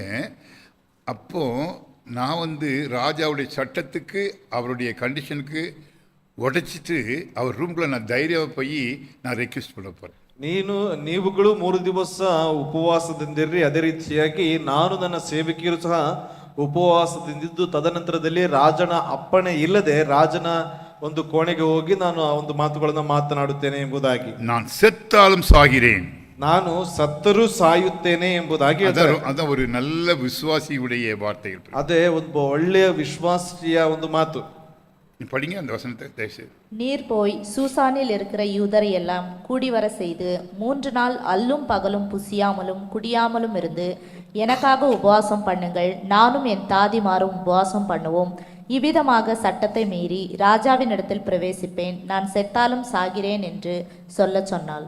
ಆಗ ಎಸ್ತೇರಳು, ನೀನು ಹೋಗಿ ಶೂಷನಿನಲ್ಲಿ ಸಿಕ್ಕುವ ಎಲ್ಲ ಯಹೂದ್ಯರನ್ನ ಕೂಡಿಸು, ನೀವೆಲ್ಲರೂ 3 ದಿನ ಹಗಲಿರುಳು ಅನ್ನಪಾನಗಳನ್ನು ಬಿಟ್ಟು ನನಗೋಸ್ಕರ ಉಪವಾಸ ಮಾಡಿರಿ. ಅದರಂತೆ ನಾನು ನನ್ನ ಸೇವಕಿಯರೊಡನೆ ಉಪವಾಸದಿಂದಿರುವೆನು. ಆನಂತರ ನಾನು ವಿಧಿಮೀರಿ ಅರಸನ ಬಳಿಗೆ ಹೋಗುವೆನು, ಸತ್ತರೆ ಸಾಯುತ್ತೇನೆ ಎಂದು ಮೊರ್ದೆಕೈಗೆ ಮರಳಿ ಹೇಳಿಸಿದಳು. இந்த அம்மாவுக்கு சாவு பெருசாக தெரியல. ಈಕೆಗೆ ಸಾವು ಮರಣ ಎಂಬುವಂಥದ್ದು ದೊಡ್ಡದಾಗಿ ಕಾಣಿಸ್ತಾ ಇಲ್ಲ. இன்னைக்கு பைபிளில் போட்டிருக்குது, உலகத்திலேயே நமக்கு வர்ற விரோதிகள், நிறைய விரோதிகள் வருவாங்களாம். ಈ ಲೋಕದಲ್ಲಿ ಸತ್ಯವಾದ ಹೇಳ್ತದೆ, ಅನೇಕ ವಿರೋಧಿಗಳು ನಮಗೆ ಬರ್ತಾರೆ. கடைசி விரோதி யார் தெரியுமா? ಕೊನೆಯ ವೈರಿ ನಮಗೆ ವಿರೋಧಿ ಯಾರು ಗೊತ್ತಾ? சொல்லுங்க, மரணம். ಮರಣ. அந்த கடைசி விரோதி வந்தா கூட பரவாயில்லைங்க. ಕೊನೆಯ ವಿರೋಧಿ ಬಂದ್ರು ಕೂಡ ಪರವಾಗಿಲ್ಲ. பவுல் என்ன சொல்றாரு தெரியுமா? பிலிப்பியர் 1:21 சாவு எனக்கு ஆதாயம், கிறிஸ்து எனக்கு ஜீவன் என்று சொல்லி. ಫಿಲಿಪಿಯರಿಗೆ 1:21 ವಚನದಲ್ಲಿ ಮರಣವು ನಮಗೆ ಲಾಭ, ಕ್ರಿಸ್ತನ ಲಾಭವು ಎಂಬುದಾಗಿ ಹೇಳ್ತಾ ಇದ್ದಾನೆ. ஒரு கிறிஸ்தவனுக்கு மரண பயம் இருக்காதுங்க. ಒಬ್ಬ ಕ್ರೈಸ್ತನಿಗೆ ಮರಣದ ಭಯ ಇರುವುದಿಲ್ಲ. ஆனா கிறிஸ்தவ அறியாதவனுக்கு விசேஷமாக கடைசி நாட்களில், கடைசி டெட் பெட்டில் அவன் புலம்புவான், அழுவான், அவன் என்ன செய்யறான்னு அவனுக்கே தெரியாது. ಅಲ್ಲಿ ನೋಡ್ತೇವೆ, ಒಬ್ಬ ಲೋಕ ಇರತಕ್ಕಂಥವನಿಗೆ ಆತನು ಕೊನೆ ದಿವಸಗಳಲ್ಲಿ ಆತನು ಆಳ್ತಾನೆ, ಗಲಿಬಿಲಿಗೊಳಗಾಗ್ತಾನೆ, ಆತನ ಏನ್ ಮಾಡ್ತಾನೆ ಎಂಬುದಾಗಿ ಗೊತ್ತಾಗುವುದಿಲ್ಲ. ஏன்னா அவன் அவனு செத்த பிறகு எங்க போவான்னு அவனுக்கு தெரியாதுங்க. ಯಾಕೆಂದ್ರೆ ಸತ್ತ ನಂತರ ಅವನು ಎಲ್ಲಿ ಹೋಗ್ತಾನೆ ಎಂಬುದಾಗಿ ಆತನಿಗೆ ಅರಿವಿಲ್ಲ. ஆனா உங்களுக்கும் எனக்கும் மரணம் ஆதாயம். ஏன்னா இயேசு கிறிஸ்துவோடு நம்ம இங்கே இருக்கிறோம், செத்த பிறகும் இயேசு கிறிஸ்துவோடு கூட இருப்போம். ಆದ್ರೆ ನಮಗೆ ಮರಣ ಎಂಬುವಂಥದ್ದು ಅದು ಏನಪ್ಪಾ ಅಂತಂದ್ರೆ ಲಾಭ. ಯಾಕೆ ಅಂತಂದ್ರೆ ನಾವು ಸತ್ತ ನಂತರದಲ್ಲೂ ಕೂಡ ಆತನೊಟ್ಟಿಗೆ ಜೀವಿಸುವಂತವರಾಗಿರ್ತೇವೆ. இங்கு எஸ்தர் அதைத்தான் சொல்லுகின்றார். ಇಲ್ಲಿ ಎಸ್ತೇರಳು ಅದನ್ನೇ ಹೇಳ್ತಾ ಇದ್ದಾಳೆ. இப்போ நம்ம 5ஆம் அதிகாரத்துக்கு கடந்து செல்லலாம். ಈಗ 5ನೇ ಅಧ್ಯಾಯಕ್ಕೆ ನಾವು ಬರಲ್ಪಡೋಣ. சொன்னது போல செய்யறா பாருங்க. ಅಲ್ಲಿ ಹೇಳಿದ ರೀತಿಯಲ್ಲೇ ಮಾಡ್ತಾ ಇದ್ದಾಳೆ. 5ஆம் அதிகாரத்தை நீங்க இந்த அதிகாரத்தினுடைய தலைப்பை பார்த்தீங்கன்னா அவளுடைய தைரியத்தை பற்றி இந்த அதிகாரம் நமக்கு சொல்கிறது. ಅಲ್ಲಿ ನೋಡ್ತಾ ಇದ್ದೇವೆ, ಆ ಎಸ್ತೇರಳ ಒಂದು ದಿಟ್ಟದಾದಂತ ಒಂದು ವಿನಂತಿ ಎಂಬುದಾಗಿ. எஸ்தரின் தைரியமான வேண்டுகோள் மற்றும் ஏறும் பதற்றம். ಅಲ್ಲಿ ನೋಡ್ತಾ ಇದ್ದೇವೆ, ಆಕೆಯ ಎಸ್ತೇರಳ ಒಂದು ದಿಟ್ಟವಾದಂತ ವಿನಂತಿ ಮಾತ್ರವಲ್ಲದೆ ಆಕೆಯ ಗಾಂಭೀರ್ಯವಾಗಿರ್ತಕ್ಕಂಥ ಒಂದು ಗಲಿಬಿಲಿಯ ಸಂದರ್ಭದಲ್ಲಿ ಗಾಂಭೀರ್ಯವಾದಂತ ಒಂದು ನಡತೆ. ராஜா ரூமுக்கு அவ வந்து பெர்மிஷன் இல்லாமல் நுழைஞ்சிடுறான். ಅಲ್ಲಿ ರಾಜನ ಒಂದು ಕೋಣೆಗೆ ಅಲ್ಲಿ ನೋಡ್ತಾ ಇದ್ದೇವೆ ಆಜ್ಞೆ ಮೀರಿ ಹೋಗ್ತಾ ಇದ್ದಾಳೆ. அப்போ அங்கே ராஜா வந்து எதிர்பார்க்கல. இவ உள்ளே போன உடனே சாதாரணமாக ராஜா அந்த அரண்மனையில் என்ன பண்ண, ராஜா சிங்காசனத்தில் உட்காந்துருக்கும் போது உள்ளே யாராவது வந்தாங்கன்னா அவர் கோலை நீட்டுவார். நீட்டின உடனே அந்த கோலை பிடிக்கணும். அப்போ தான் அவர் நீட்டினா தான் யூ ஆர் பெர்மிட்டட் அப்படின்னு அர்த்தம். ಅಲ್ಲಿ ಸಾಮಾನ್ಯವಾಗಿ ಅಲ್ಲಿ ರಾಜನ ಒಂದು ಅರಮನೆಯಲ್ಲಿ ಆ ಒಂದು ಕೋಣೆಯಲ್ಲಿ ಕೂತ್ಕೊಂಡಿರ್ತಾರೆ. ಆತನು ಕೋಲನ್ನು ಚಾಚಿದ್ರೆ ಮಾತ್ರವೇ ಆಕೆ ಅಥವಾ ಅವರು ಆ ಒಂದು ವ್ಯಕ್ತಿಗಳು ಆ ಒಂದು ಭಾಗದಲ್ಲಿ ಬರುವುದಕ್ಕೆ ಅವರಿಗೆ ಪರವಾನಗಿ ಇದೆ ಎಂಬುದಾಗಿ ಅರ್ಥ. அப்போ ராஜா வந்து கோலை நீட்டிட்டார். ಅಲ್ಲಿ ರಾಜನ ಬಂದ್ಬಿಟ್ಟು ಆ ಒಂದು ಕೋಲನ್ನು ತೋರಿಸ್ತಾ ಇದ್ದಾನೆ. நீ சொல்லுமா ராணி, ನೀನು ಹೇಳಮ್ಮ ರಾಣಿ ಎಂಬುದಾಗಿ, உனக்கு என்ன வேணும், தேசத்துல பாதி கேட்டா கூட கொடுக்குறேன் அப்படின்ட்டாரு. ಅಲ್ಲಿ ರಾಜ್ಯದಲ್ಲಿ ನಿನಗೆ ಅರ್ಧ ಬೇಕಾದ್ರೂ ಕೂಡ ನಾನು ಕೊಡ್ತೇನೆ. இந்த அம்மாவுக்கு ரொம்ப சந்தோஷம் ஆயிட்டாங்க. ಈಕೆಗೆ ತುಂಬಾ ಸಂತೋಷ ಉಂಟಾಗ್ತಾ ಇದೆ. அப்போ அவ சொல்றா, ரொம்ப சிம்பிளா சொல்றா, ಆಕೆ ಬಹಳ ಸಾಮಾನ್ಯವಾಗಿ ಹೇಳ್ತಾ ಇದ್ದಾಳೆ, எனக்கு தேசத்துல பாதிலாம் வேண்டாம் ஐயா, ಈ ದೇಶದಲ್ಲಿ ಅರ್ಧವೇನು ನನಗೆ ಬೇಡ, நம்ம ஊரு பிரைம் மினிஸ்டரை 2 நாள் விருந்து கூப்பிடுங்க, ನಮ್ಮ ದೇಶದ ಪ್ರಧಾನ ಮಂತ್ರಿಯನ್ನ 2 ಬಾರಿ ಔತಣಕ್ಕೆ ಬರೆಯೋದಕ್ಕೆ ಹೇಳಿ, வேற யாரும் வரக்கூடாது, ಬೇರೆ ಯಾರು ಬರಬಾರ್ದು, நீங்க நான் பிரைம் மினிஸ்டர் அவரு ஆமான் தான் வரணும், ನೀನು ಮತ್ತು ನಾನು ಅದೇ ರೀತಿಯಾಗಿ ಆಮಾನನ್ನು ಬರಲ್ಪಡಬೇಕು. ஒன்று அவர் ராஜா சொல்லிடுறாரு, சரி ஆமானை கூப்பிட்டுட்டு, ஆமானு பெரிய ஆளாச்சே, பெரிய பொசிஷன்லாம் கொடுத்துருக்குறேன்னு, சரிம்மா அப்படின்னுறாரு. ಆಮಾನನಿಗೆ ದೊಡ್ಡ ಒಂದು ಪದವಿಯನ್ನು ಕೊಟ್ಟಿದ್ರು ಕೂಡ ಸರಿ ಎಂಬುದಾಗಿ ಅಲ್ಲಿ ಸಮ್ಮತಿಸ್ತಾ ಇದ್ದಾನೆ. இந்த இன்ஃபர்மேஷன் ஆமானுக்கு போகுது. ಈ ಒಂದು ವಿಷಯ ಆಮಾನನಿಗೆ ಮುಟ್ಟಿಸ್ತಾ ಇದೆ. நல்ல சாப்பாடு கொடுக்குறாரு, ಒಳ್ಳೆಯ ಒಂದು ಊಟದ ವ್ಯವಸ್ಥೆಯನ್ನು ಮಾಡ್ತಾ ಇದ್ದಾಳೆ. முதல் நாள் முடிஞ்சது, ಮೊದಲ ದಿವಸ ಮುಗಿದಿದೆ. அப்போ முடிஞ்ச உடனே அங்கே வாராரு. ಅಲ್ಲಿ ಮುಗಿದ ನಂತರದಲ್ಲಿ ಆತನು ಬರ್ತಾ ಇದ್ದಾನೆ. ஆமான் ரொம்ப சந்தோஷமா தன்னுடைய ஒய்ஃப் கிட்ட போய் சொல்றாரு. ಆಮಾನನು ಬಹಳ ಸಂತೋಷದಿಂದ ಆತನ ಮಡದಿಯ ಬಳಿಲಿ ಹೋಗಿ ಹೇಳ್ತಾ ಇದ್ದಾನೆ. ஒய்ஃப் பேரு சிரேசி. ಆತನ ಹೆಂಡತಿ ಹೆಸರು ಬಂದ್ಬಿಟ್ಟು ಸಿರೇಸಿ ಎಂಬುದಾಗಿ. சிரேசி என்னைய ராஜா வந்து பெரிய ஆளாகிட்டாரு, ನನ್ನ ರಾಜ್ಯ ಬಂದ್ಬಿಟ್ಟು ನನ್ನನ್ನ ದೊಡ್ಡವನ್ನಾಗಿ ಮಾಡಲ್ಪಟ್ಟಿದ್ದಾನೆ. முதல்ல யூதர்களை அழிக்கிறதுக்கு பெர்மிஷன் கொடுத்தாரு, ಮೊದಲನೇದಾಗಿ ಯಹೂದ್ಯರನ್ನ ನಾಶ ಮಾಡುವುದಕ್ಕೆ ಅಲ್ಲಿ ಪರವಾನಗಿಯನ್ನು ಕೊಟ್ಟಿದ್ದಾನೆ. விருந்துக்கு என்னைய செலக்ட் பண்ணியிருக்கிறாரு, ಈಗ ಔತಣಕ್ಕೆ ನನ್ನನ್ನ ಆತನು ಸಮ್ಮತಿಸಿದ್ದಾನೆ. ஆகையினால நான் பெரிய ஆள் தான், ಆ ಕಾರಣದಿಂದಾಗಿ ನಾನು ದೊಡ್ಡವನೇ அப்படி சொல்லிட்டு வெளியே வராரு. ಹಾಗೆ ಹೇಳ್ಬಿಟ್ಟು ಬರ್ತಾ ಇದ್ದಾನೆ. அதே முருதக்காய் வணக்கம் போடல, ಅದೇ ಮೊರ್ದೆಕೈಯಲ್ಲಿ ನಮಸ್ಕಾರ ಮಾಡ್ತಾ ಇಲ್ಲ. ஒன்று அப்படியே கோபத்தில், முருதைக்கு மேல கோபத்தில் வீட்டுக்கார மாட்டு போய் சொல்றாரு. ಆ ಒಂದು ಕೋಪವುಳ್ಳವನಾಗಿ ಆ ಒಂದು ಮನೆ ಆಕೆಯ ಆತನ ಹೆಂಡತಿ ಜೆರೆಷಳನ್ನ ತಿಳಿಸ್ತಾ ಇದ್ದಾನೆ. எனக்கு இப்படி ராஜா இப்படி சொன்னாரு, விருந்து கூப்பிட்டுருக்காரு, ஆனாலும் கூட நான் வெளியே வரும்போது முருதைக்காய் எனக்கு வணக்கம் போடல, எனக்கு ரொம்ப மனசு கஷ்டமா இருக்குன்னு சொன்னோன்னு அந்த வீட்டுக்காரமா ஒரு பதில் சொல்றாங்க. ಅಲ್ಲಿ ನೋಡ್ತಾ ಇದ್ದೇವೆ, ನಾನು ರಾಜನ ಒಂದು ಔತಣಕೂಟಕ್ಕೆ ನನಗೆ ದೊಡ್ಡ ಒಂದು ಮಹಿಮೆಯ ಒಂದು ಪದವಿಯನ್ನು ಕೊಟ್ಟಿದ್ದಾರೆ ಕೂಡ, ಅವ್ರು ಕರೆಯಲ್ಪಟ್ಟಿದ್ದಾರೆ. ಆದ್ರೆ ಅಲ್ಲಿಂದ ಹಿಂತಿರುಗಿ ಬರುವಾಗ ಮೊರ್ದೆಕೈ ನನಗೆ ಸಾಷ್ಟಾಂಗ ನಮಸ್ಕಾರ ಮಾಡಲಿಲ್ಲ ಎಂಬುದಾಗಿ ಹೇಳುವಾಗ ಆಕೆ ಒಂದು ಉತ್ತರವನ್ನು ಹೇಳ್ತಾ ಇದ್ದಾಳೆ. அப்போ அந்த அம்மா ஒரு பதில் சொல்றாங்க பாருங்க, ಆಕೆ ಒಂದು ಪ್ರತ್ಯುತ್ತರವಾಗಿ ಹೇಳ್ತಾ ಇದ್ದಾಳೆ, நீர் ஒன்றும் கவலைப்படாதீங்க, யூ ஆர் கிரேட் மேன், நம்ம வீட்டுக்கு முன்னாடி ஒரு பெரிய தூக்கு மரத்தை செய்யும். ಅಲ್ಲಿ ಏನ್ ಹೇಳ್ತದನಪ್ಪ ಅಂದ್ರೆ, ನೀನ್ ದೊಡ್ಡ ವ್ಯಕ್ತಿ, ನೀನೇನು ಕೂಡ ಮಾಡ್ಬೇಡ, ನಮ್ಮ ಮನೆಯ ಮುಂದೆ ಏನಪ್ಪಾ ಅಂತಂದ್ರೆ ಒಂದು ನೇಣು ಗಂಬವನ್ನ ಹಾಕಿಸಲ್ಪಡಬೇಕು. ஒரு தூக்கு மரம்னு சொல்லும் பொழுது அந்த ஒரு பனைமர அளவுக்கு 2 கம்பம் இருக்கும், அதுக்கு மேலே இருக்கும். அதில் முருதைக்காயை தொங்க போட்ட உடனே இந்த ஊர்க்காரங்க எல்லாரும் பார்க்கணும். ಅಲ್ಲಿ ನೋಡ್ತಾ ಇದ್ದೇವೆ, ಆ ಒಂದು ಗಲ್ಲು ಮರವನ್ನ ಅಲ್ಲಿ ಮಾಡಿಸಲ್ಪಡಬೇಕು, ಅದು ದೊಡ್ಡದಾಗಿರ್ತಕ್ಕಂಥ ರೀತಿಯಲ್ಲಿ ಮಾಡಿಸ್ಬೇಕು. ಆ ಮೊರ್ದೆಕೈಯನ್ನ ಅಲ್ಲಿ ಗಲ್ಲಿಗೆ ಏರಿಸಿದ ನಂತರದಲ್ಲಿ ಊರಿನಿರ್ತಕ್ಕಂಥ ಪ್ರತಿಯೊಬ್ಬರು ಅದನ್ನು ನೋಡಲ್ಪಡಬೇಕು. 75 ಫೀಟ್, 75 ಅಡಿ ಎತ್ತ ஒரு பனைமரம் அளவு. ಅಲ್ಲಿ ನೋಡ್ತೇವೆ ಒಂದು ರೀತಿಯಾದಂತ பனைமரம்னா அந்த நம்ம ஊர்லலாம் கருப்பு மரம் இருக்கும் பாருங்க, கருப்பு மரம் பச்சை ஓலை, ತೆಂಗಿನ ಮರದ ರೀತಿಯಲ್ಲಿ. தெங்கின மரம்லாம் தெங்கின மர ரீதி கூட சொல்லலாம். பனைமரம்னா அது கன்னடத்தில் பனைமரம் இல்லையாம்மா, பைனிலாம் வருமே கருப்படி, நுங்கு மரம். நொங்கு மரம். நுங்கு மரம். ஓ, நொங்கு மரமே நொங்கு மரம் தானா? அப்படி நொங்கு மரம் தான். சரி, அந்த அளவுக்கு ಕೆಟ್ಟೋಂ அப்படின்னு இந்த அம்மாவுடைய ஐடியா பாருங்க. ಆಕೆ ಒಂದು ಏನಪ್ಪಾ ಅಂದ್ರೆ ಆಲೋಚನೆ ಏನಪ್ಪಾ ಅಂದ್ರೆ ಅಷ್ಟು ಎತ್ತರಕ್ಕೆ ಅದನ್ನ ಕಟ್ಟು ಎಂಬುದಾಗಿ. நம்ம இந்த ஒரு சில வசனங்களை படிப்போம் 5ஆம் அதிகாரத்தில். 5ನೇ ಅಧ್ಯಾಯದಲ್ಲಿ ಕೆಲವು ವಚನಗಳನ್ನು ಓದಿಕೊಳ್ಳೋಣ. அப்போ ரெண்டாம் வசனம். ராஜா ராஜா ராஜஸ்திரியாகிய எஸ்தர் முற்றத்தில் நிற்கிறதை கண்டபோது அவளுக்கு அவன் கண்களில் தயை கிடைத்ததினால் ராஜா தன் கையில் இருக்கிற பொற்செங்கோலை எஸ்தர் இடத்திற்கு நீட்டினான். அப்பொழுது எஸ்தர் கிட்ட வந்து செங்கோலின் நுனியை தொட்டாள். ம். ಅವನು ಪ್ರಕಾರದಲ್ಲಿ ನಿಂತಿರುವ ಎಸ್ತೇರ್ ರಾಣಿಯನ್ನು ಕಂಡ ಕೂಡಲೇ ಆಕೆಯ ಮೇಲೆ ದಯವಿಟ್ಟು ತನ್ನ ಕೈಲಿದ್ದ ಸುವರ್ಣ ದಂಡವನ್ನ ಆಕೆಯ ಕಡೆಗೆ ಚಾಚಿದನು. ಎಸ್ತೇರಳು ಸಮೀಪಕ್ಕೆ ಹೋಗಿ ದಂಡದ ತುದಿಯನ್ನ ಮುಟ್ಟಲು. பாருங்க, நான் முதல் சொன்னேன் இல்லையா, எஸ்தர் வந்து ஜெபத்தோடு போகிறான். அவள் போகிறதுக்கு முன்னாடி 3 நாள் உபவாசம் இருந்து போகிறான். ಅಲ್ಲಿ ಎಸ್ತೇರಳು ಹೋಗೋದಕ್ಕಿಂತ ಮುಂಚಿತವಾಗಿ 3 ದಿವಸ ಉಪವಾಸ ಇದ್ದವಳಾಗಿ ಹೋಗ್ತಾ ಇದ್ದಾಳೆ. அவள் போன உடனே அங்கே ராஜா இந்த இதை செங்கோலை நீட்டிடுறாரு. ಅಲ್ಲಿ ಆಕೆ ಹೋಗುವಂತ ಸಂದರ್ಭದಲ್ಲಿ ರಾಜನು ಸುವರ್ಣ ದಂಡವನ್ನ ಚಾಚುತ್ತಾ ಇದ್ದಾನೆ. பிரியமானவர்களே, என்னுடைய லைஃப்பில் இந்த உபவாசங்கிறது ரொம்ப ரொம்ப முக்கியமான வெரி வெரி இம்பார்ட்டன்ட் என்று நான் கருதுகிறேன். ಅಂಕಲ್ ಅವರ ಜೀವಿತದಲ್ಲಿ ಉಪವಾಸದ ಪ್ರಾರ್ಥನೆ ಅಂತಕ್ಕಂಥದ್ದು ತುಂಬಾ ತುಂಬಾ ಮುಖ್ಯವಾಗಿರ್ತಕ್ಕಂಥ ಮುಖ್ಯತ್ವವನ್ನು ಹೊಂದಿರತಕ್ಕಂಥ ಒಂದು ವಿಷಯವಾಗಿದೆ. 94ஆம் வருடம் முதல்ல கிருஷ்ணகிரியில் நாங்கள் 8 பேர் சேர்ந்து உபவாசம் இருந்து ஜெபம் பண்ணோம்.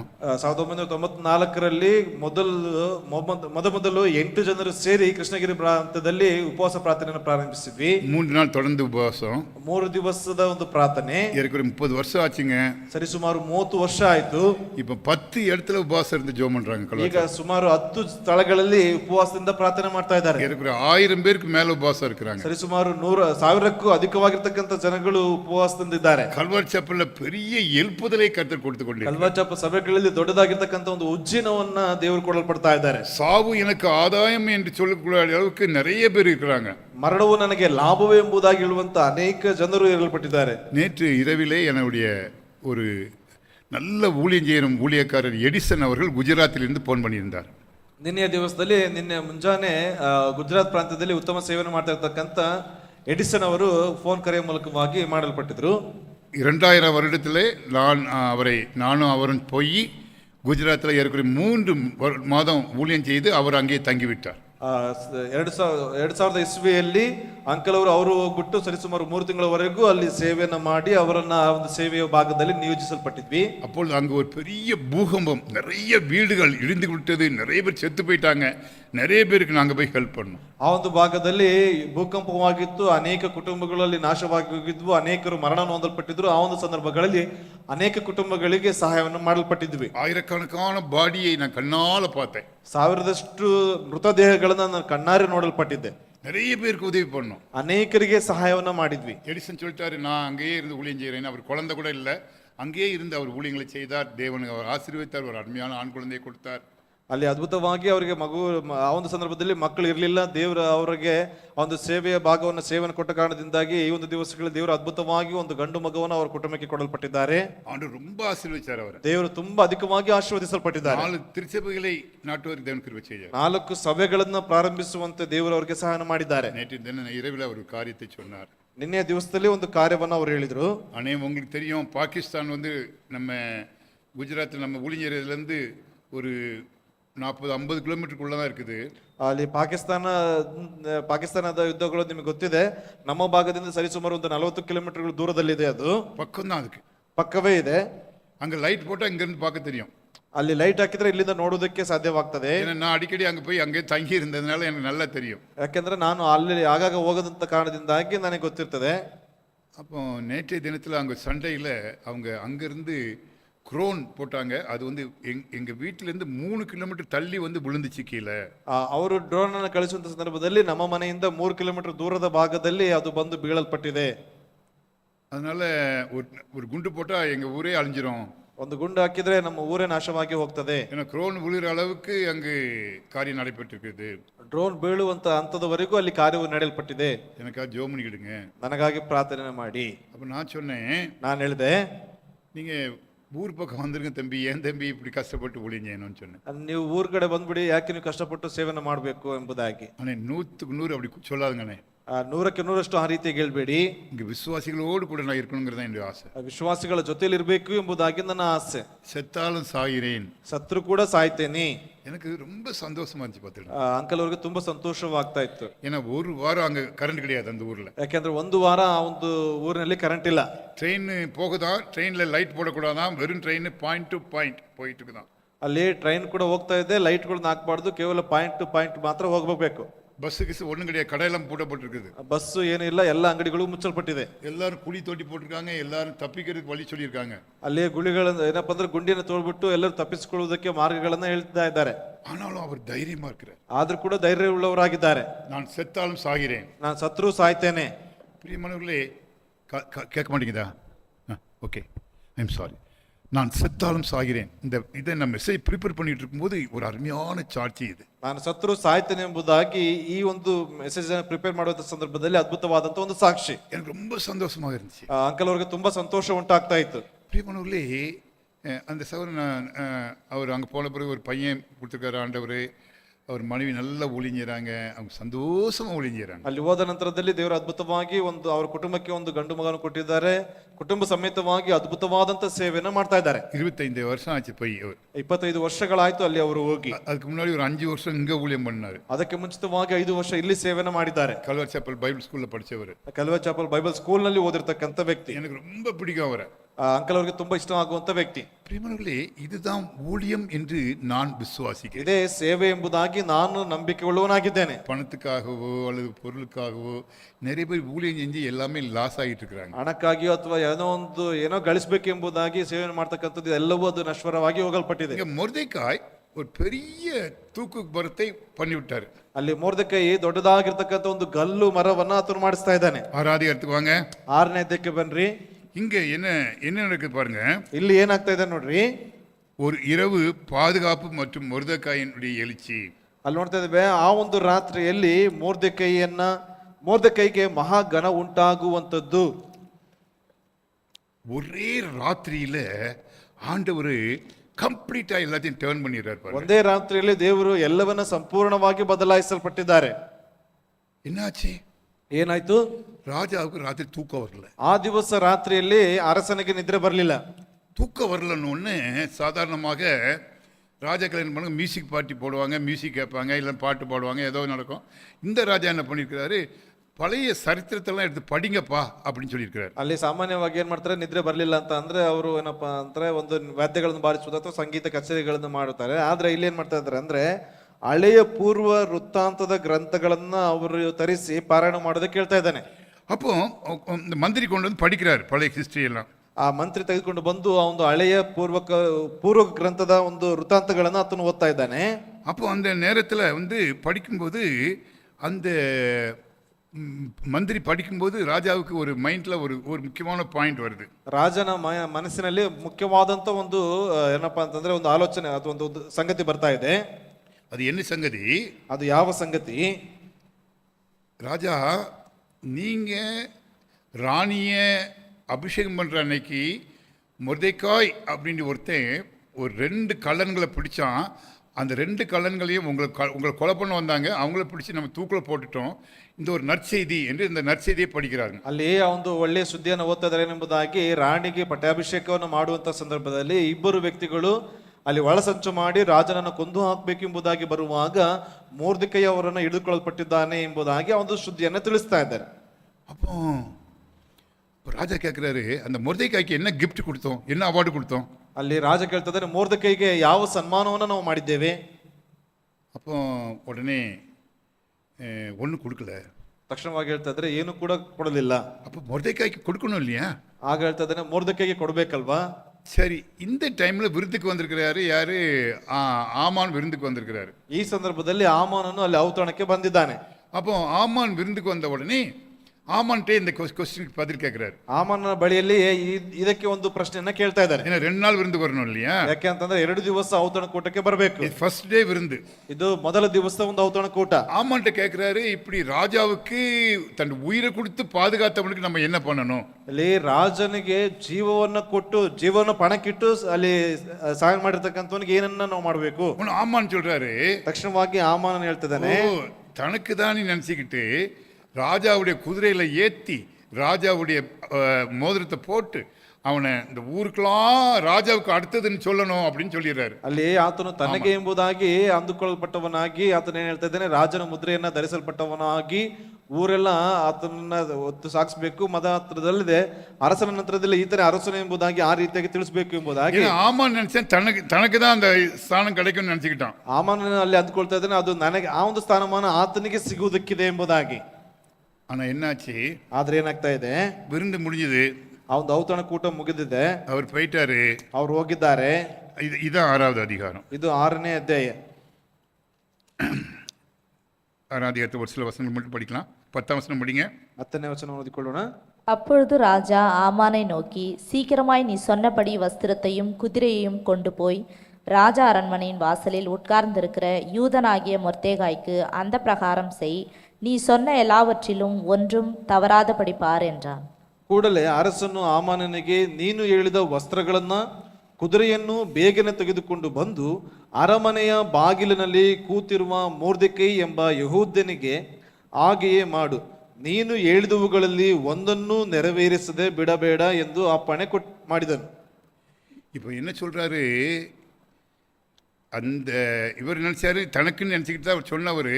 ஆனால் ராஜா சொல்றாரு, நீ அந்த மொர்தெகாய்க்கு இந்த ட்ரெஸ் எல்லாம் போட்டு பண்ணி அவனை தலையை உயர்த்து என்று சொல்கிறாரு. ಅಲ್ಲಿ ಆಮಾನ ಅಂದ್ಕೊಳ್ತಾ ಇದ್ದಾನೆ ಅದನ್ನು ತನಗೆ ನೆರವೇರುತ್ತಾ ಇದೆ ಎಂಬುದಾಗಿ, ಆದ್ರೆ ರಾಜನ ಹೇಳ್ತಾ ಇದ್ದಾನೆ ಅದನ್ನ ಮೊರ್ದೆಕೈಗೆ ಮಾಡಿ ಆತನನ್ನು ನೀನು ಘನಪಡಿಸಬೇಕು ಎಂಬುದಾಗಿ. ரொம்ப ஆச்சரியம். ತುಂಬಾ ಆಶ್ಚರ್ಯ ಉಂಟಾಗ್ತಾ ಇದೆ. அப்புறம் இவனுக்கு மூஞ்சி செத்து போச்சு. ಈತನ ಮುಖ ಸೂರೆಯಾಗಿ ಹೋಗಲ್ಪಟ್ಟಿದೆ. என்னடா இவனுக்கு நான் ஒரு தூக்கு மரம் செஞ்சுட்டு வீட்டில் வந்திருக்கிறேன், இங்கே வந்தாச்சுன்னா ராஜா அவனை பிரதம மந்திரியா மாத்திட்டு இருக்கிறாரு. ಅಲ್ಲಿ ಈತನಿಗಾಗಿ ನಾನು ಗಲ್ಲು ಮರವನ್ನು ಸಿದ್ಧಪಡಿಸಿ ಬರಲ್ಪಟ್ಟಿದ್ದೇನೆ, ಆದ್ರೆ ರಾಜನ ಇಲ್ಲಿ ನೋಡ್ತಾ ಇದ್ದೇವೆ ಮುಂದಿನ ಒಂದು ಪ್ರಧಾನಮಂತ್ರಿಯಾಗಿ ಮಾಡುವುದಕ್ಕಿದ್ದಾನಲ್ಲ ಎಂಬುದಾಗಿ. 6வது அதிகாரத்து கடைசி வசனத்தை பாருங்க. 6ನೇ ಅಧ್ಯಾಯದ ಕೊನೆಯ ವಚನವನ್ನ ನೋಡ್ರಿ. அப்போ அவன் கவலையோடு போயிடுறான். ಆತನು ಚಿಂತೆಗೆ ಒಳಗಾಗಿ ಹೋಗ್ತಾ ಇದ್ದಾನೆ. பிரியமானவர்களே, இந்த 6ஆம் அதிகாரத்தில் ஒரு காரியத்தை நாம் கற்றுக்கொள்ள முடியும். 6ನೇ ಅಧ್ಯಾಯದಿಂದ ಒಂದು ಕಾರ್ಯಗಳನ್ನ ನಾವು ಕಲ್ತುಕೊಳ್ಳುವುದಕ್ಕಾಗ್ತದೆ. ஆண்டவர் நினைச்சா ஒரே செகண்ட்ல எல்லாத்தையும் மாற்ற முடியும். ದೇವರು ಅಲ್ಲಿ ನೆನೆಸಿದ್ರೆ ಒಂದೇ ಗಳಿಗೆಯಲ್ಲಿ ಎಲ್ಲವೂ ಬದಲಾಗಲ್ಪಡ್ತದೆ. இங்க ஒருத்தன் மனுஷன் மொர்தெகாய்க்கு தூக்கு மரம் செய்யறான், ராஜா அவனை முயர்த்துகிறான். ಒಬ್ಬ ವ್ಯಕ್ತಿ ಏನ್ ಮಾಡ್ತಾ ಇದ್ದಾನೆ, ಮೊರ್ದೆಕೈಗೆ ಅಲ್ಲಿ ಗಲ್ಲು ಮರವನ್ನ ಅಲ್ಲಿ ಸಿದ್ಧ ಮಾಡಿಸ್ತಾ ಇದ್ದಾನೆ. ಇದೇ ಭಾಗದಲ್ಲಿ ಗಮನಿಸಿದರೆ ರಾಜನು ಈತನನ್ನ ಘನಪಡಿಸುವುದಕ್ಕೆ ಮಾಡ್ತಾ ಇದ್ದಾನೆ. ஆனா கர்த்தர் செய்றாரு இதை. ಆದ್ರೆ ಇದನ್ನ ದೇವರು ಮಾಡ್ತಾ ಇದ್ದಾನೆ. பிரியமானவர்களே, உங்களுடைய வாழ்க்கையில சில பிரச்சனைகளுக்கு முடிவு சடனா வந்துடும். ನಮ್ಮ ಜೀವಿತಗಳಲ್ಲಿ ಸಮಸ್ಯೆಗಳಿಗೆ ಪ್ರತ್ಯುತ್ತರವು ಕೇವಲ ಗಳಿಗೆಗಳಲ್ಲಿ ಬರುವಂತದ್ದಾಗಿರ್ತದೆ. எனக்கு வாழ்க்கையில் நான் ஒரு காரியத்தை மறக்கவே மாட்டேன். ஒரு முக்கியமான காரியத்தை உங்களுக்கு சொல்லணும்னு ஆசைப்படுறேன். ಜೀವನದಲ್ಲಿ ತುಂಬಾ ಮುಖ್ಯವಾಗಿರ್ತಕ್ಕಂಥ ಒಂದು ಕಾರ್ಯವನ್ನ ಹೇಳ್ತೀನಿ. நான் கல்வர் சேப்பலுக்கு வர்றதுக்கு முன்னாடி 12 வருஷம் KNH நிறுவனத்தில் ஒர்க் பண்ணிட்டு இருந்தேன். ಕಲ್ವರ್ ಚಾಪಲ್ಗೆ ಬರೋದಕ್ಕಿಂತ ಮುಂಚಿತವಾಗಿ 12 ವರ್ಷ KNH ಅಲ್ಲಿ ನಾನು ಕೆಲಸವನ್ನು ಮಾಡ್ತಾ ಇದ್ದೆ. அப்போ ஒரு ஹாஸ்டலுக்கு விசிட் போயிருக்கிறேன். ಆಗ ಒಂದು ಹಾಸ್ಟೆಲ್ಗೆ ವಿಸಿಟ್ಗೆ ಹೋಗಿದ್ದೆ. எனக்கு 40 ஹாஸ்டல் கொடுப்பாங்க. 40ஐயும் விசிட் பண்ணி எங்க டைரக்டருக்கு ರಿಪೋರ್ಟ್ ಕೊಡುವ. ಅதான் என்னுடைய வேலை. ಅಂಕಲ್ ಅವ್ರ ಕೆಲಸ 40 ಹಾಸ್ಟೆಲ್ಗಳನ್ನ ಕೊಟ್ಟಿದ್ರು. ಆ ಒಂದು 40 ಹಾಸ್ಟೆಲ್ಗಳನ್ನ ಅವರು ಸಂದರ್ಶಿಸಿ ಅದರ ಒಂದು ವರದಿಯನ್ನು ಅವರು ಒಪ್ಪಿಸಬೇಕಾಗಿತ್ತು. அப்போ மதனப்பள்ளி பக்கத்துல ஆந்திராவில் ஒரு ஹோம் விசிட் போயிருக்கிறேன். ಆಗ ಮದನಪಲ್ಲಿ ಇರ್ತಕ್ಕಂಥ ಒಂದು KNH ಹೋಮ್ಗೆ ನಾನು ವಿಸಿಟ್ಗೆ ಹೋಗಿದ್ದೆ. அப்போ ஹோம் ரொம்ப நல்லா நீட்டா வச்சிருந்தாங்க. ಆ ಒಂದು ಹೋಮ್ ಅನ್ನ ತುಂಬಾ ನೀಟಾಗಿ ಇಟ್ಕೊಂಡಿದ್ರು. ஒரு 50 பையங்க இருப்பாங்க. ಒಂದು 50 ಜನ ಇದ್ದಾರೆ. அக்கௌண்ட்ஸ் பர்ஃபெக்டா இருந்துச்சு. ಅಕೌಂಟ್ಸ್ ಬಂದ್ಬಿಟ್ಟು ತುಂಬಾ ನೀಟಾಗಿ ಇಟ್ಕೊಂಡಿದ್ರು. நைட்லாம் தான் பார்ப்பேன். பகல் அக்கௌண்ட்ஸ் பார்க்க மாட்டேன். ராத்திரி பகல்லாம் பிள்ளைங்களோடு இருந்துட்டு நைட்டில் அக்கௌண்ட்ஸ்லாம் பார்த்துட்டு நான் நிம்மதியாக படுத்து தூங்கிட்டேன். ರಾತ್ರಿ ವೇಳೆಯಲ್ಲಿ ನಾನು ಅಕೌಂಟ್ಸ್ ಅನ್ನು ಚೆಕ್ ಮಾಡ್ತಾ ಇದ್ದೆ. ಹಗಲಿನ ಸಂದರ್ಭದಲ್ಲಿ ಮಕ್ಕಳ ಜೊತೆ ಸಮಯವನ್ನು ಕಳೆದು ರಾತ್ರಿ ವೇಳೆಯಲ್ಲಿ ಚೆಕ್ ಮಾಡ್ಬಿಟ್ಟು ಮಲ್ಕೊಳ್ತಾ ಇದ್ದೆ. அப்போ நைட்டு தூங்கிட்டு அடுத்த நாள் நான் கடைசி நாள் 3 நாள் தங்குவேன். 3வது நாள் நான் புறப்பட்டு இருக்கேன். 3 ದಿವಸ ಅಲ್ಲಿ ಉಳ್ಕೊಳ್ತಾ ಇದ್ದೆ. 3ನೇ ದಿವಸ ನಾನು ಹಿಂತಿರುಗಿ ಬರೋದಕ್ಕೆ ಸಿದ್ಧ ಮಾಡ್ಕೊಳ್ತಾ ಇದ್ದೇನೆ. அப்போ பண்ணிட்டு அங்கே போய் பசங்களுக்கெல்லாம் பை சொல்லலான்னு போயிட்டுருக்கேன். அங்கே போன உடனே என் ரூமில் இருப்போம் ஒரு பையன் ஓடி ஜன்னல் வழியே, அங்கிள் எங்களுக்கு மட்டனே கொடுக்குறதில்ல, கொடுத்து எத்தனையோ மாதம் ஆச்சு அப்படின்னு சொல்லிட்டு ஓடிட்டான் ஒரு பையன். ಅಲ್ಲಿ ಹೋಗುವಂತ ಸಂದರ್ಭದಲ್ಲಿ ಒಬ್ಬ ವ್ಯಕ್ತಿ ಬಂದು ಹೇಳ್ತಾ ಇದ್ದಾನೆ, ಒಬ್ಬ ಹುಡುಗ ಬಂದು ಹೇಳ್ತಾ ಇದ್ದಾನೆ, ಅಂಕಲ್ ನಮಗೆ ಮಟನ್ ಕೊಟ್ಟು ಎಷ್ಟೇ ದಿವಸಗಳಾಯ್ತು, ಕೊಟ್ಟೇ ಇಲ್ಲ ಎಂಬುದಾಗಿ ಹೇಳಿ ಓಡ್ತಾ ಇದ್ದಾನೆ. எனக்கு ரொம்ப ஷாக் ஆகிட்டேன். ಅಂಕಲ್ಗೆ ತುಂಬಾ ಶಾಕ್ ಆಯ್ತು. ஏன்னா ஒவ்வொரு வாரமும் ஞாயிற்றுக்கிழமை மட்டன் கொடுத்த மாதிரி மட்டன் பில்லு 2000 ரூபாய் இருக்குது உள்ள. ಯಾಕೆಂತಂದ್ರೆ ಪ್ರತಿಯೊಂದು ಭಾನುವಾರ ಕೂಡ ಮಟನ್ ಅನ್ನ ಕೊಟ್ಟಿರ್ತಕ್ಕಂಥ ರೀತಿಯಲ್ಲಿ ಅಲ್ಲಿ ಬಿಲ್ಗಳನ್ನ ಹಾಕಲ್ಪಟ್ಟಿದ್ದಾರೆ. யோசித்தேன். ಆಗ ಯೋಚಿಸಿದೆ, சரி இப்போ கூட ஒரு நாள் அங்கே இருந்து இந்த காரியத்தை பார்த்துட்டு போகலாமே நீ ஒரு ನಾள் ಎಕ್ಸ್ಟೆಂಡ್ பண்ணிட்டேன். ಇನ್ನೊಂದು ದಿವಸ ಇದ್ಬಿಟ್ಟು ಒಂದು ಕಾರ್ಯಗಳನ್ನು ಗಮನಿಸಿ ಹೋಗೋಣ ಎಂಬುದಾಗಿ ಇನ್ನೊಂದು ದಿವಸ ಅಲ್ಲಿ ಉಳ್ಕೊಂಡೆ. அந்த பில்லு எந்த கடைங்கிறது கடைக்கு போனேன். ಆ ಬಿಲ್ ಎಲ್ಲಿ ಯಾವ ಒಂದು ಅಂಗಡಿ ಇದೆ ಎಂಬುದಾಗಿ ಅಲ್ಲಿಗೆ ಹೋದೆ. அங்கே போயாச்சுன்னா ஒரு மட்டன் கடை பில்லு தான், ஆனால் அந்த உண்மையாகவே மட்டனே கொடுக்கல, சும்மா அது வந்து ஒரு ஃபால்ஸ் பில்லு இவங்களே ப்ரிப்பேர் பண்ணியிருக்காங்க. ಅಲ್ಲಿ ಏನಪ್ಪಾ ಅಂತಂದ್ರೆ ಅಲ್ಲಿ ನಿಜವಾಗಿಯೂ ಅಲ್ಲಿ ಒಂದು ಮಾಂಸವನ್ನು ಕೊಟ್ಟಿಲ್ಲ, ಇವರೇ ಫಾಲ್ಸ್ ಏನಪ್ಪಾ ಅಂತಂದ್ರೆ ಸುಳ್ಳಾಗಿ ಆ ಒಂದು ಬಿಲ್ ಅನ್ನು ಸಿದ್ಧಪಡಿಸಿದ್ದಾರೆ. அப்போ நான் என்ன பண்ணேன், என்னடா இது இப்படி இப்போ ஒரு மாதத்துக்கு 8,000 10,000 வெறும் மட்டன்லேயே இந்த ஆள் கமிஷன் அடிக்கிறான்னா இன்னும் என்னென்ன பண்ணுவான், நல்லவன் மாதிரி இருக்கிறானே அப்படின்னு சொல்லிட்டு அப்படியே யோசிச்சுட்டு இருக்கேன். அவன் வந்து என்ன சொல்கிறான் அந்த வார்டனு, சார் இன்னைக்கு ஒரு கோழிக்கறி வச்சு உங்களுக்கு கொடுக்குறேன் சார், நீங்கள் சாப்பிட்டுட்டு நல்லா திருப்தியாக போங்க சார் அப்படின்னா. ಅಲ್ಲಿ ನೋಡ್ತಾ ಇದ್ದೇವೆ ಏನಪ್ಪಾ ಅಂತಂದ್ರೆ ಇವತ್ತು ಇದೇ ಒಂದು ವಿಚಾರದ ಮೂಲಕವಾಗಿ ತಿಂಗಳಿಗೆ ಸರಿಸುಮಾರು 8,000 to 10,000 ರೂಪಾಯಿ ಹಣಗಳನ್ನ ಇತ್ತನು ಲಪ್ಟಾ ಮಾಡಿಸ್ತಾ ಇದ್ದಾನಲ್ಲ ಎಂಬುದಾಗಿ ಹೇಳುವಾಗ ಆತನು ಬಂದು ಹೇಳ್ತಾ ಇದ್ದಾನೆ, ಇವತ್ತಿಗೆ ನಿಮಗೆ ಒಂದು ಕೋಳಿ ಊಟವನ್ನು ಮಾಡಿಸಿ ಕಳಿಸ್ತೇನೆ, ಊಟ ಮಾಡ್ಕೊಂಡು ಹೋಗಿ ಸರ್ ಎಂಬುದಾಗಿ. நான் கோழி ஊட்ட சாப்பிட்டாச்சுன்னா பசங்க கூட இன்னும் கொஞ்சம் என்கொயரி பண்ணலான்னு அந்த சாப்பாட்டுக்காக காத்திருக்கேன். பசங்களை யாரையும் பக்கத்துலேயே வர விட மாட்டேங்கிறான். ಅಲ್ಲಿ ಏನಪ್ಪಾ ಅಂತಂದ್ರೆ ಒಂದು ಊಟದ ಮೂಲಕವಾಗಿ ಮಕ್ಕಳಲ್ಲಿ ವಿಚಾರಣೆ ಮಾಡಬಹುದು ಎಂಬುದಾಗಿ ಅಂದ್ಕೊಳ್ತಾ ಇದ್ದೇನೆ, ಆದ್ರೆ ಮಕ್ಕಳನ್ನ ಯಾರನ್ನು ಕೂಡ ಹತ್ರಕ್ಕೆ ಬಿಡ್ತಾ ಇಲ್ಲ. நான் கொஞ்சம் சரியாக விசாரிக்கல, கடையில் மட்டும் விசாரிச்சுட்டு இங்கே வந்து எங்கள் டைரக்டர் சொன்னேன், சார் இவன் வந்து ரொம்ப ஃப்ராடு, இப்படி பண்ணுறான், நம்ம ஏதாவது ஆக்ஷன் எடுக்கணும் அப்படின்னு சொல்லிட்டு நான் வந்து என்னுடைய ரிப்போர்ட்டை எழுதி அங்கே அனுப்பிட்டோம் பிஷப்புக்கு. ಈ ರೀತಿಯಾಗಿರ್ತಕ್ಕಂಥ ವಿಷಯಗಳನ್ನ ಈ ರೀತಿಯಾಗಿ ಸುಳ್ಳಾದಂತ ಕಾರ್ಯಗಳನ್ನು ಮಾಡ್ತಾ ಇದ್ದಾನೆ, ಈ ಒಂದು ವ್ಯಕ್ತಿಯನ್ನು ಬದಲಾಯಿಸಬೇಕೆಂಬುದಾಗಿ ಬಿಷಪ್ಗೆ ಆ ಒಂದು ಪತ್ರವನ್ನು ಬರೆಯಲ್ಪಟ್ಟಿದ್ದೆ. பிஷப் ஒரு பதில் போட்டிருக்காரு பாருங்க. ಬಿಷಪ್ ಅಲ್ಲಿಂದ ಒಂದು ಉತ್ತರವನ್ನು ಬರೆದಿದ್ದಾರೆ ನೋಡ್ರಿ. அந்த ஆஃபீஸர் குடி வெறியில் வந்து இந்த ரிப்போர்ட்டை எழுதியிருக்கிறாரு, சாராயம் குடிச்சிட்டு போய் ரிப்போர்ட் எழுதியிருக்கிறாரு. ಆ ವ್ಯಕ್ತಿ ಕುಡಿಕ ಏನಪ್ಪಾ ಅಂದ್ರೆ ಮದ್ಯಪಾನ ಮಾಡಿ ಬಂದು ಈ ಒಂದು ರಿಪೋರ್ಟ್ ಅನ್ನು ಬರೆದಿದ್ದಾರೆ. அவருக்கு சரியா தெலுங்கு பாஷை தெரியாது, ಅವರಿಗೆ ಸರಿಯಾಗಿ ತೆಲುಗು ಭಾಷೆ ಗೊತ್ತಿಲ್ಲ, ஒரு லாட்ஜில் தான் தங்கி இருந்தாரு, ಆ ಒಂದು ಲಾಡ್ಜ್ ನಲ್ಲಿ ಉಳ್ಕೊಂಡಿದ್ದಾರೆ, அங்கே குடிச்சிக்கும் போது பார்த்துருக்காங்க, ಅಲ್ಲಿ ಕುಡಿಯುವಾಗ ಇದನ್ನ ಗಮನಿಸಿದ್ದಾರೆ, அதனால என்கொயரி வைக்கணும் அவர் மேலே. ಆ ಕಾರಣದಿಂದಾಗಿ ಅವರ ಮೇಲೆ ಎನ್ಕ್ವೈರಿಯನ್ನ ಹಾಕ್ಬೇಕು. எனக்கு ரொம்ப ஷாக் ஆயிட்டேன். ಅಂಕಲ್ಗೂ ತುಂಬಾ ಶಾಕ್ ಆಯ್ತು. என்னடா இது, நம்ம உண்மையாகவே அந்த ஆள் கறி கொடுக்கலாம், இப்படி ஆச்சு இப்படி ஆச்சுன்னு கொஞ்சம் கவலையோடு உட்காந்து ஜோம் பண்ணிட்டு இருக்கிறேன். ಏನೇನ್ ನಮ್ಮ ಮೇಲೆ ಇರತಂತ ಸುಳ್ಳಂತ ಆಪಾದನೆ ಮಾಡ್ತಾ ಇದಾರಲ್ಲ ಎಂಬುದಾಗಿ ಚಿಂತೆಯಿಂದ ಪ್ರಾರ್ಥನೆ ಮಾಡ್ತಾ ಕೂತ್ಕೊಂಡಿದ್ದೆ. இப்போ எங்கள் டைரக்டர் சொல்கிறாரு, என்கொயரி வச்சுருக்காங்க, இந்த கமிஷனுக்கு நீங்கள் போகணும், ஒரு 4 ஆஃபீஸர் அனுப்புகிறேன், காலையிலேயே 6 மணிக்கு போகணும், அங்கே உள்ள ட்ரெஷரர் இருக்கிறாரு, டைசஸ் ராயல்சீமா டைசஸ் ட்ரெஷரரு, அவங்க என்கொயரி வைப்பாங்க, நீங்கள் உண்மையை சொல்லுங்கள், நீங்கள் வந்து ஒன்றும் இல்லை அப்படின்னு சொல்லி என்னை ப்ரிப்பேர் பண்ணுறாங்க. ಅಲ್ಲಿ ರಾಯಲಸೀಮೆ ಇರ್ತಕ್ಕಂಥ ಪ್ರದೇಶದಲ್ಲಿ ಅಲ್ಲಿ ಟ್ರೆಜರ್ ಇದ್ದಾರೆ, ಅದೇ ರೀತಿಯಾಗಿ ಆ 4 ಜನದ ಕಮಿಟಿ ಇದೆ, ಅಲ್ಲಿ ಹೋಗ್ಬಿಟ್ಟು ನೀವು ನಿಜವಾದಂತ ನಡೆದಿರ್ತಕ್ಕಂಥ ಸಂಗತಿಗಳನ್ನ ಅವ್ರಿಗೆ ತಿಳಿಸ್ರಿ ಎಂಬುದಾಗಿ. நானும் 6 மணிக்கு போய் காரில் உட்கார்றேன், உட்கார்ந்தவொன்னே ஒரு ஃபோன் வருது அங்கே இந்த டைசஸ்ல இருந்து. ಅಲ್ಲಿ 6 ಗಂಟೆಗೆ ನಾನು ಕಾರಿನಲ್ಲಿ ಕೂತ್ಕೊಂಡಿದ್ದೀನಿ, ಆಗ ಅಲ್ಲಿಂದ ಒಂದು ಫೋನ್ ಕರೆ ಬರ್ತಾ ಇದೆ ಡಯಾಸಿಸ್ ನಿಂದ.